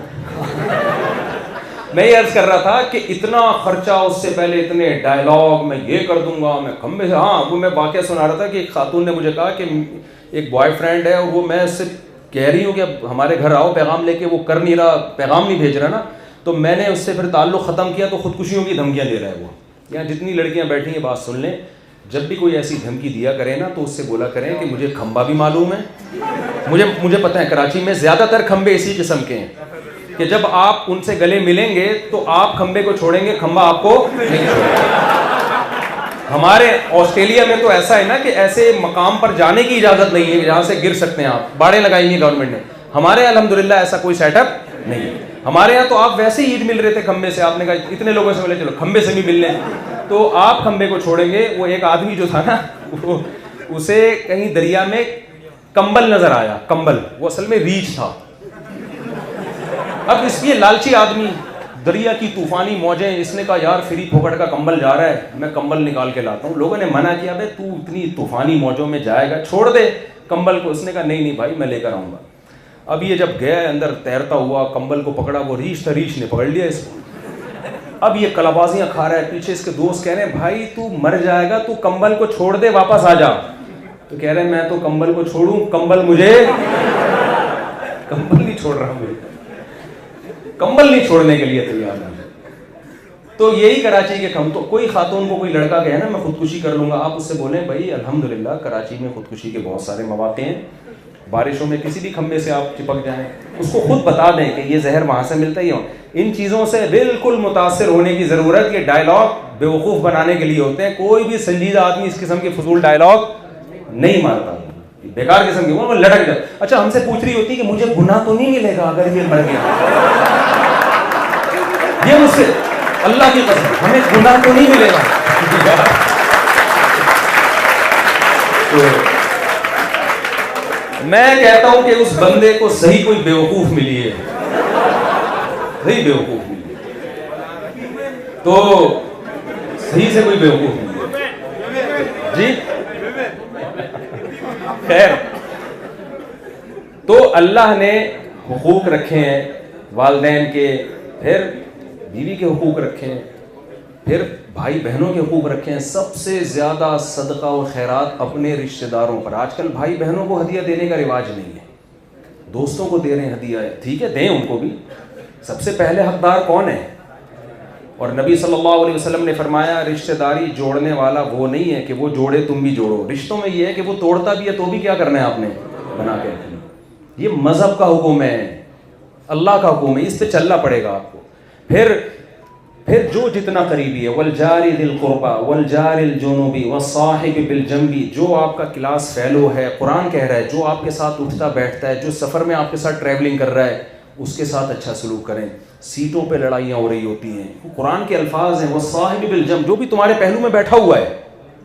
एक वाक़या सुना दूँ बस, फिर सच्ची मुच्ची का बयान ख़त्म, सिर्फ एक वाक़या सच्ची मुच्ची का ख़त्म है, वरना वो खींचता चला जा रहा हूँ ना मैं कि हुकूक की बात में ना। हमारे एक दोस्त ने वाक़या सुनाया कि वो अमेरिका से सऊदी अरब जा रहे थे, इतनी बड़ी दाढ़ी उनकी, वो वर्ल्ड ट्रेड सेंटर नया नया तबाह हुआ था, तो वैसी दाढ़ी वालों में लोगों को डर होता है तो बम तो नहीं छुपाया हुआ इसने।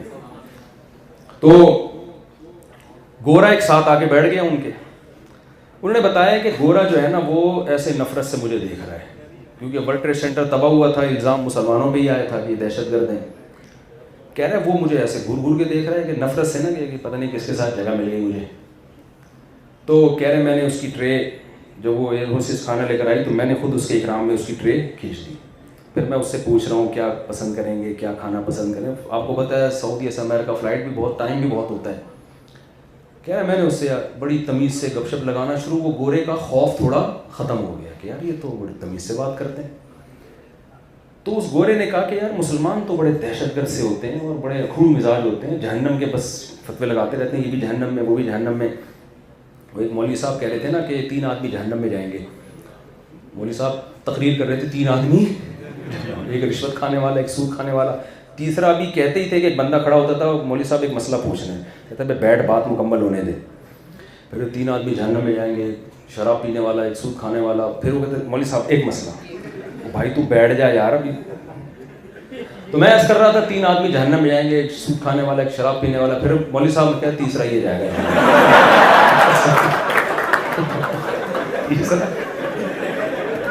तीसरा ये जाएगा। तो फतवे लग रहे होते हैं उसमें हम।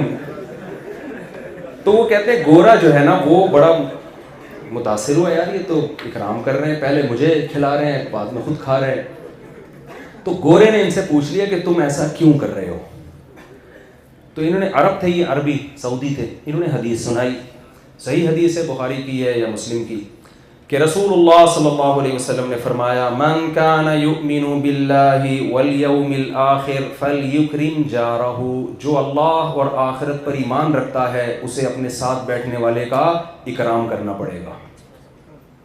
मेरे साथ बैठे हो भाई, हमारे पैगंबर का हुक्म है। तो गोरे ने कहा और क्या हकाम है तुम्हारे पैगंबर के। इसने बताना शुरू किया, शराब नहीं है, ये नहीं है, वो नहीं है, माँ बाप के। तो कहते हैं कि जब जहाज़ ने टेक ऑफ किया था ना, वो गोरा इस्लाम का सख्त तरीन दुश्मन था, उसके एटीट्यूड से लग रहा था। और सऊदी अरब एयरपोर्ट पे उतरने से पहले पहले वो कलमा पढ़ के मुसलमान हो चुका। समझ रहे हैं बात। तो क्या है कि मखलूक का हक उस सऊदी ने अदा किया, मखलूक का हक, कि जो जिसका हक है हमने क्या करना है, उसको मांगने का वो नहीं हो। मैं लोगों से कहता हूँ तुम्हारी बहन विरासत मांग रही है, ये तुम्हारे नाअहल होने की अलामत है। उसके मांगने से पहले उसकी विरासत उसके हवाले करो। आपकी बीवी मेहर मांग रही है, ये आपके 2 नंबर होने की अलामत है। जो हक है दो ना, फौरन विरासत दो ना उसकी जितनी बनती है। तो आपसे अपना हक मांग। आप अगर रेंट पे रहते हैं ना, आपका मालिक मकान अगर आपसे किराया मांगने आया है, ये आपके गलत होने की अलामत है। भाई आपकी जिम्मेदारी, आप उसके मांगे बगैर आप उसको क्यों अदा नहीं करते। हर चीज में गड़बड़ है, हर चीज। किसी से कर्जा ले लो ना, सवाल ही पैदा नहीं होता वो टाइम पे अदा कर दे। आप घर जा जाके धरने मार के बैठ जाओगे। मैंने तो देख रहा हूं ना सुबह शाम लोगों को, वो निकलता ही नहीं है घर से। कर्जा लेने से पहले तो ऐसे सब बाग दिखाएगा, मैं को मसला ही नहीं है यार, मैं तो वैसे ही मांग रहा हूँ, दे दूंगा। जब लेने के लिए जाओ तो 20 रुपए 5 रुपए निकालना मुश्किल हो जाता है। तो ये मखलूक की हक तलफी है या नहीं है। तो अल्लाह की नज़र में 2 ही चीज़ें हैं, अल्लाह के हुकूक और मखलूक के। तो मेरा ख्याल है ये हदफ सामने रखें। फिर जिस फील्ड में भी आप हैं, ये अगर आपका टारगेट होगा ना, आप उस फील्ड में कामयाब हो गए तो भी कामयाब, नाकाम हो गए तो भी क्या है, कामयाब है। फिर अल्लाह की नज़र में आप बहरहाल कामयाब हैं, क्योंकि आपने जिस हदफ को इख्तियार किया। अच्छा, आप अगर डॉक्टर बन रहे हैं, अगर आपका मकसद डॉक्टर बनाए डॉक्टर है, तो ये कोई विजन नहीं है, उसी में आपकी नीयत तो इंसानियत की खिदमत, तो ये अच्छा अमल है ना। तो अगर आप इस नीयत से पढ़ेंगे तो कुरान क्या कहते हैं, जिसने एक इंसान की जान बचाई अल्लाह की नज़र में ऐसे जैसे लाखों इंसान की। इससे वो डॉक्टर मुराद है जो इंसानियत की खिदमत की नीयत से मेडिकल साइंस पढ़ रहा है। जो पैसा कमाने की नीयत से मेडिकल साइंस पढ़ रहा है वो करोड़ों लोगों की भी जान बचा लेगा, अल्लाह की नज़र में उसकी 2 टके की वैल्यू नहीं है। अल्लाह कहेगा मखलूक की जान बचाइए, उन्हीं से अजर लो जाके। समझते हैं कि नहीं समझते। और अकाउंटिंग का जो इल्म है, इसकी भी कुरान में फजीलत है। हजरत यूसुफ अलैहिस्सलाम ने मिस्र की हुकूमत ली इस बेस पे, इन्नी हफीजुन अलीम, मैं शुमारियात का इल्म, अकाउंटिंग का इल्म जानता हूं। क्यों? मिस्र में कहत पड़ने वाला है, मुझे पता है कितने एसेट्स हमने रखने हैं और कितना हमने कौम में खर्च करना है, अगले 7 साल के लिए कैसे हम कहत में गुजारेंगे और मिस्र की इकोनॉमी को हम कैसे मजबूत करेंगे। 7 साल जब कैद पड़ा था ना पूरी दुनिया में, तो फिर क्या हुआ था, यूसुफ अलैहिस्सलाम को अंदाजा था कि हमने जो राशन तकसीम करना है उसमें एक बोरे की वैल्यू कितनी रखनी चाहिए हमें, और कितना हमने खाना है, कितना बचाना है। तो प्रॉपर एक इल्म है ना। वो जनाब जो खादिम हुसैन रिजवी साहब थे उन्होंने तो बहुत आसान कर दिया था ना कि कर्जे माफ कराने का तरीका गौरी आया। एक तरीका तो ये है और एक तरीका ये कि आप प्रॉपर तरीके से पढ़ें भाई। तो कौन सा तरीका अच्छा है? यूसुफ अलैहिस्सलाम वाला तरीका ये था कि अलीम, मैं ये इल्म जानता हूं। वो बम धमाके वाला इल्म नहीं था कि मिस्र की जो है ना मैं इकोनॉमी ऐसे मजबूत करूंगा, देखता हूं कहत पड़ के तो देखें हम क्या करेंगे। जब कहत पड़ेगा तो हम बम लेके दूसरे कंट्री पे हमला कर देंगे, वहां के सारे गैस की कुओं और तेलों पे हम क्या करेंगे, कब्जा कर देंगे। ये नहीं था। उन्होंने कहा मैं ये इल्म जानता हूं। इसी बेस पे वो वजीर खजाना बने हैं, फिर इसी बेस पर मिस्र के बादशाह बने हैं, हालांकि पैगंबर है वो। तो इससे पता चलता है भाई जो इल्म आप सीख रहे हैं इसकी इस्लाम में बड़ी वैल्यू है, लेकिन अगर इसका हदफ क्या होगा, सही होगा। तो पैसा कभी कमाएं आप, पैसा कमाने को टारगेट और हदफ नहीं बनाएं, हदफ इंसानियत की खिदमत को बनाएं। और किसको राजी करने के लिए? अल्लाह को। ये मेरा छोटा सा पैगाम था, आखिरी जुमला जो है ना, इसके लिए पूरा मैंने 1-1.5 घंटा आपका दिमाग खाया माजरत के साथ। ये मैं अगर ये जुमला शुरू में बोल देता तो आपकी खोपड़ी शरीफ में ये बैठता नहीं। आप कहते तो हमारे अब्बा भी यही कहते हैं, हमारे दादा भी यही कहते हैं, ठीक है ना, मौलवी साहब भी मस्जिद के यही कह रहे थे उस दिन। तो ये पूरी तमहीद मैंने इस चक्कर में। अब आपने कोई सवाल पूछना हो तो बिला तकल्लुफ़ आप लोग पूछ सकते हैं, तमीज़ के दायरे में रहकर। वो यार वो आसान थे। रंग चेहरे का जर्द कैसा है, आईना गर्द गर्द कैसा है, कहाँ घुटनों से जब लिया ही नहीं तो फिर ये घुटनों में दर्द कैसा है। जी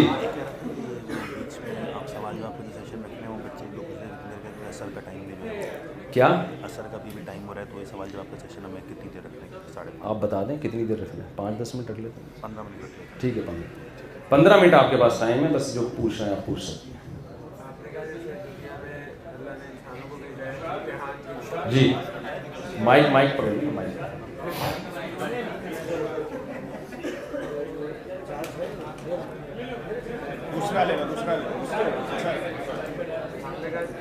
जी ये ले लेना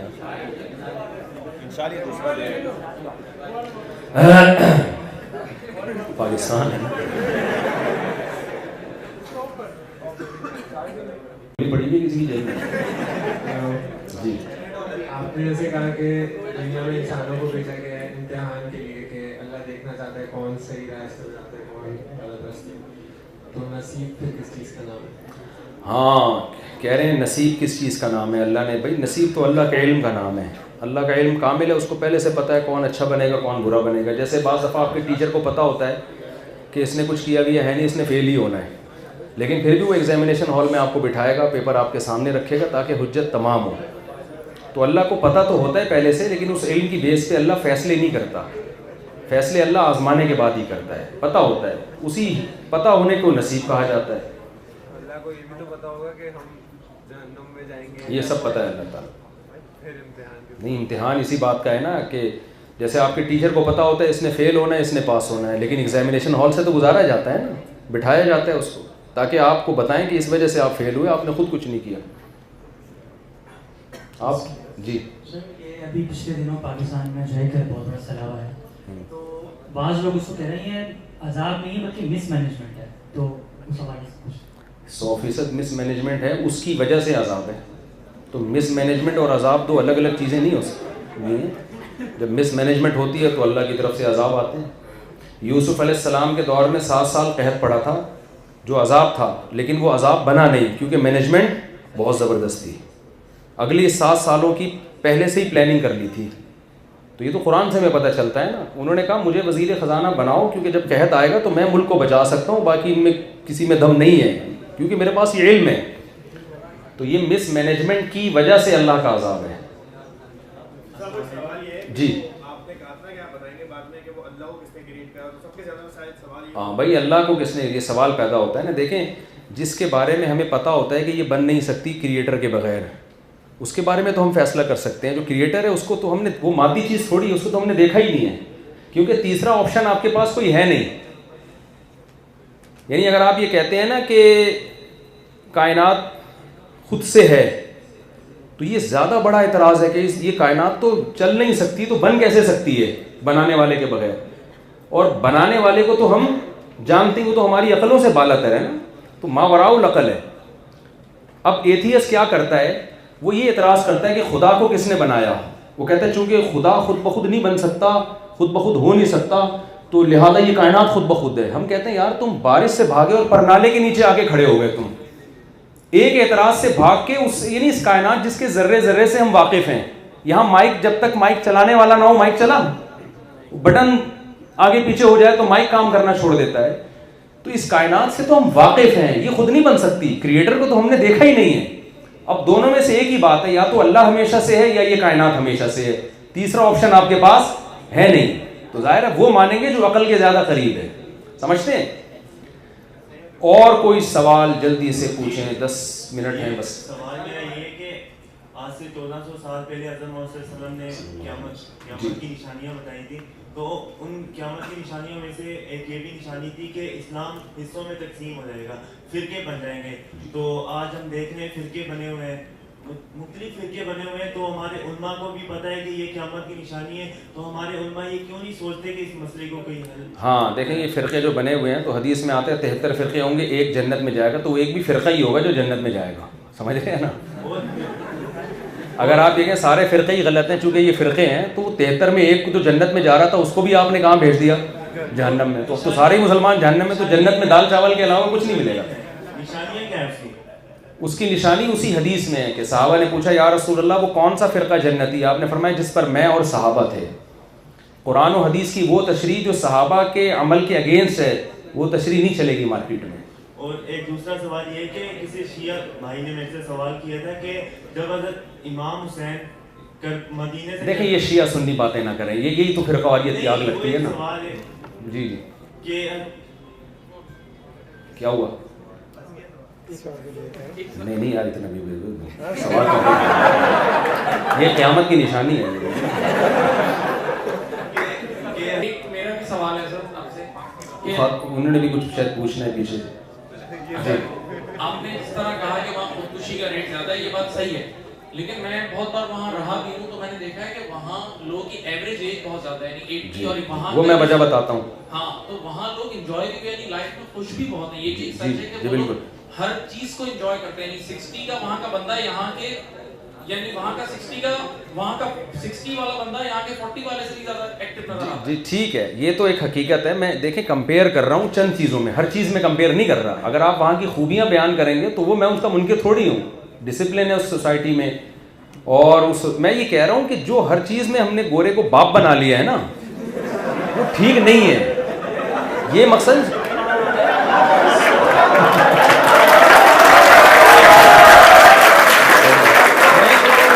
बहुत सारी चीज़ें। एक दफ़ा मुझसे एक साहब उलझने लगे, मुझसे उलझने लगे कि आप गोरे की बुराई बयान करते हो, इतनी खूबियाँ। मैंने कहा भाई बड़ी एक खूबी है वो गोरा है, ये भी तो खूबी। उनकी जो एज ज़्यादा हो गई है ना, उसकी वजह ये है कि मेडिकल साइंस में उन्होंने बहुत ज़्यादा तरक्की की है। उनकी खुराकें वो नहीं है जो हमारी है। तो मेडिकल साइंस का तो एक इल्म है ना जिसमें उन्होंने तरक्की की है। एक्सरसाइज, वहाँ हमारे कज़न है अमेरिका में, वो कहते हैं वो लोग एक्सरसाइज नमाज रोज़े की तरह फ़र्ज समझ के करते हैं। हर आदमी जिम जाता है, हमारे यहाँ कौन जाता है जिम? जाने को लोग कुरान और सुन्नत के खिलाफ समझते हैं। मैं एक दफ़ा गया था, लोग ये मौलाना के पेट उठा रहे हैं यार, तो हमारे यहाँ तो वो ये मसला है ना। मैं ये थोड़ी कह रहा हूँ कि वो सारे खुदकुशी करते हैं लेकिन मैं एक बात आपसे करता हूँ कि जितने अंग्रेज खुश हैं, ये टेंशनें वहाँ पार्सल कर दें आप, फिर मुझे बताओ।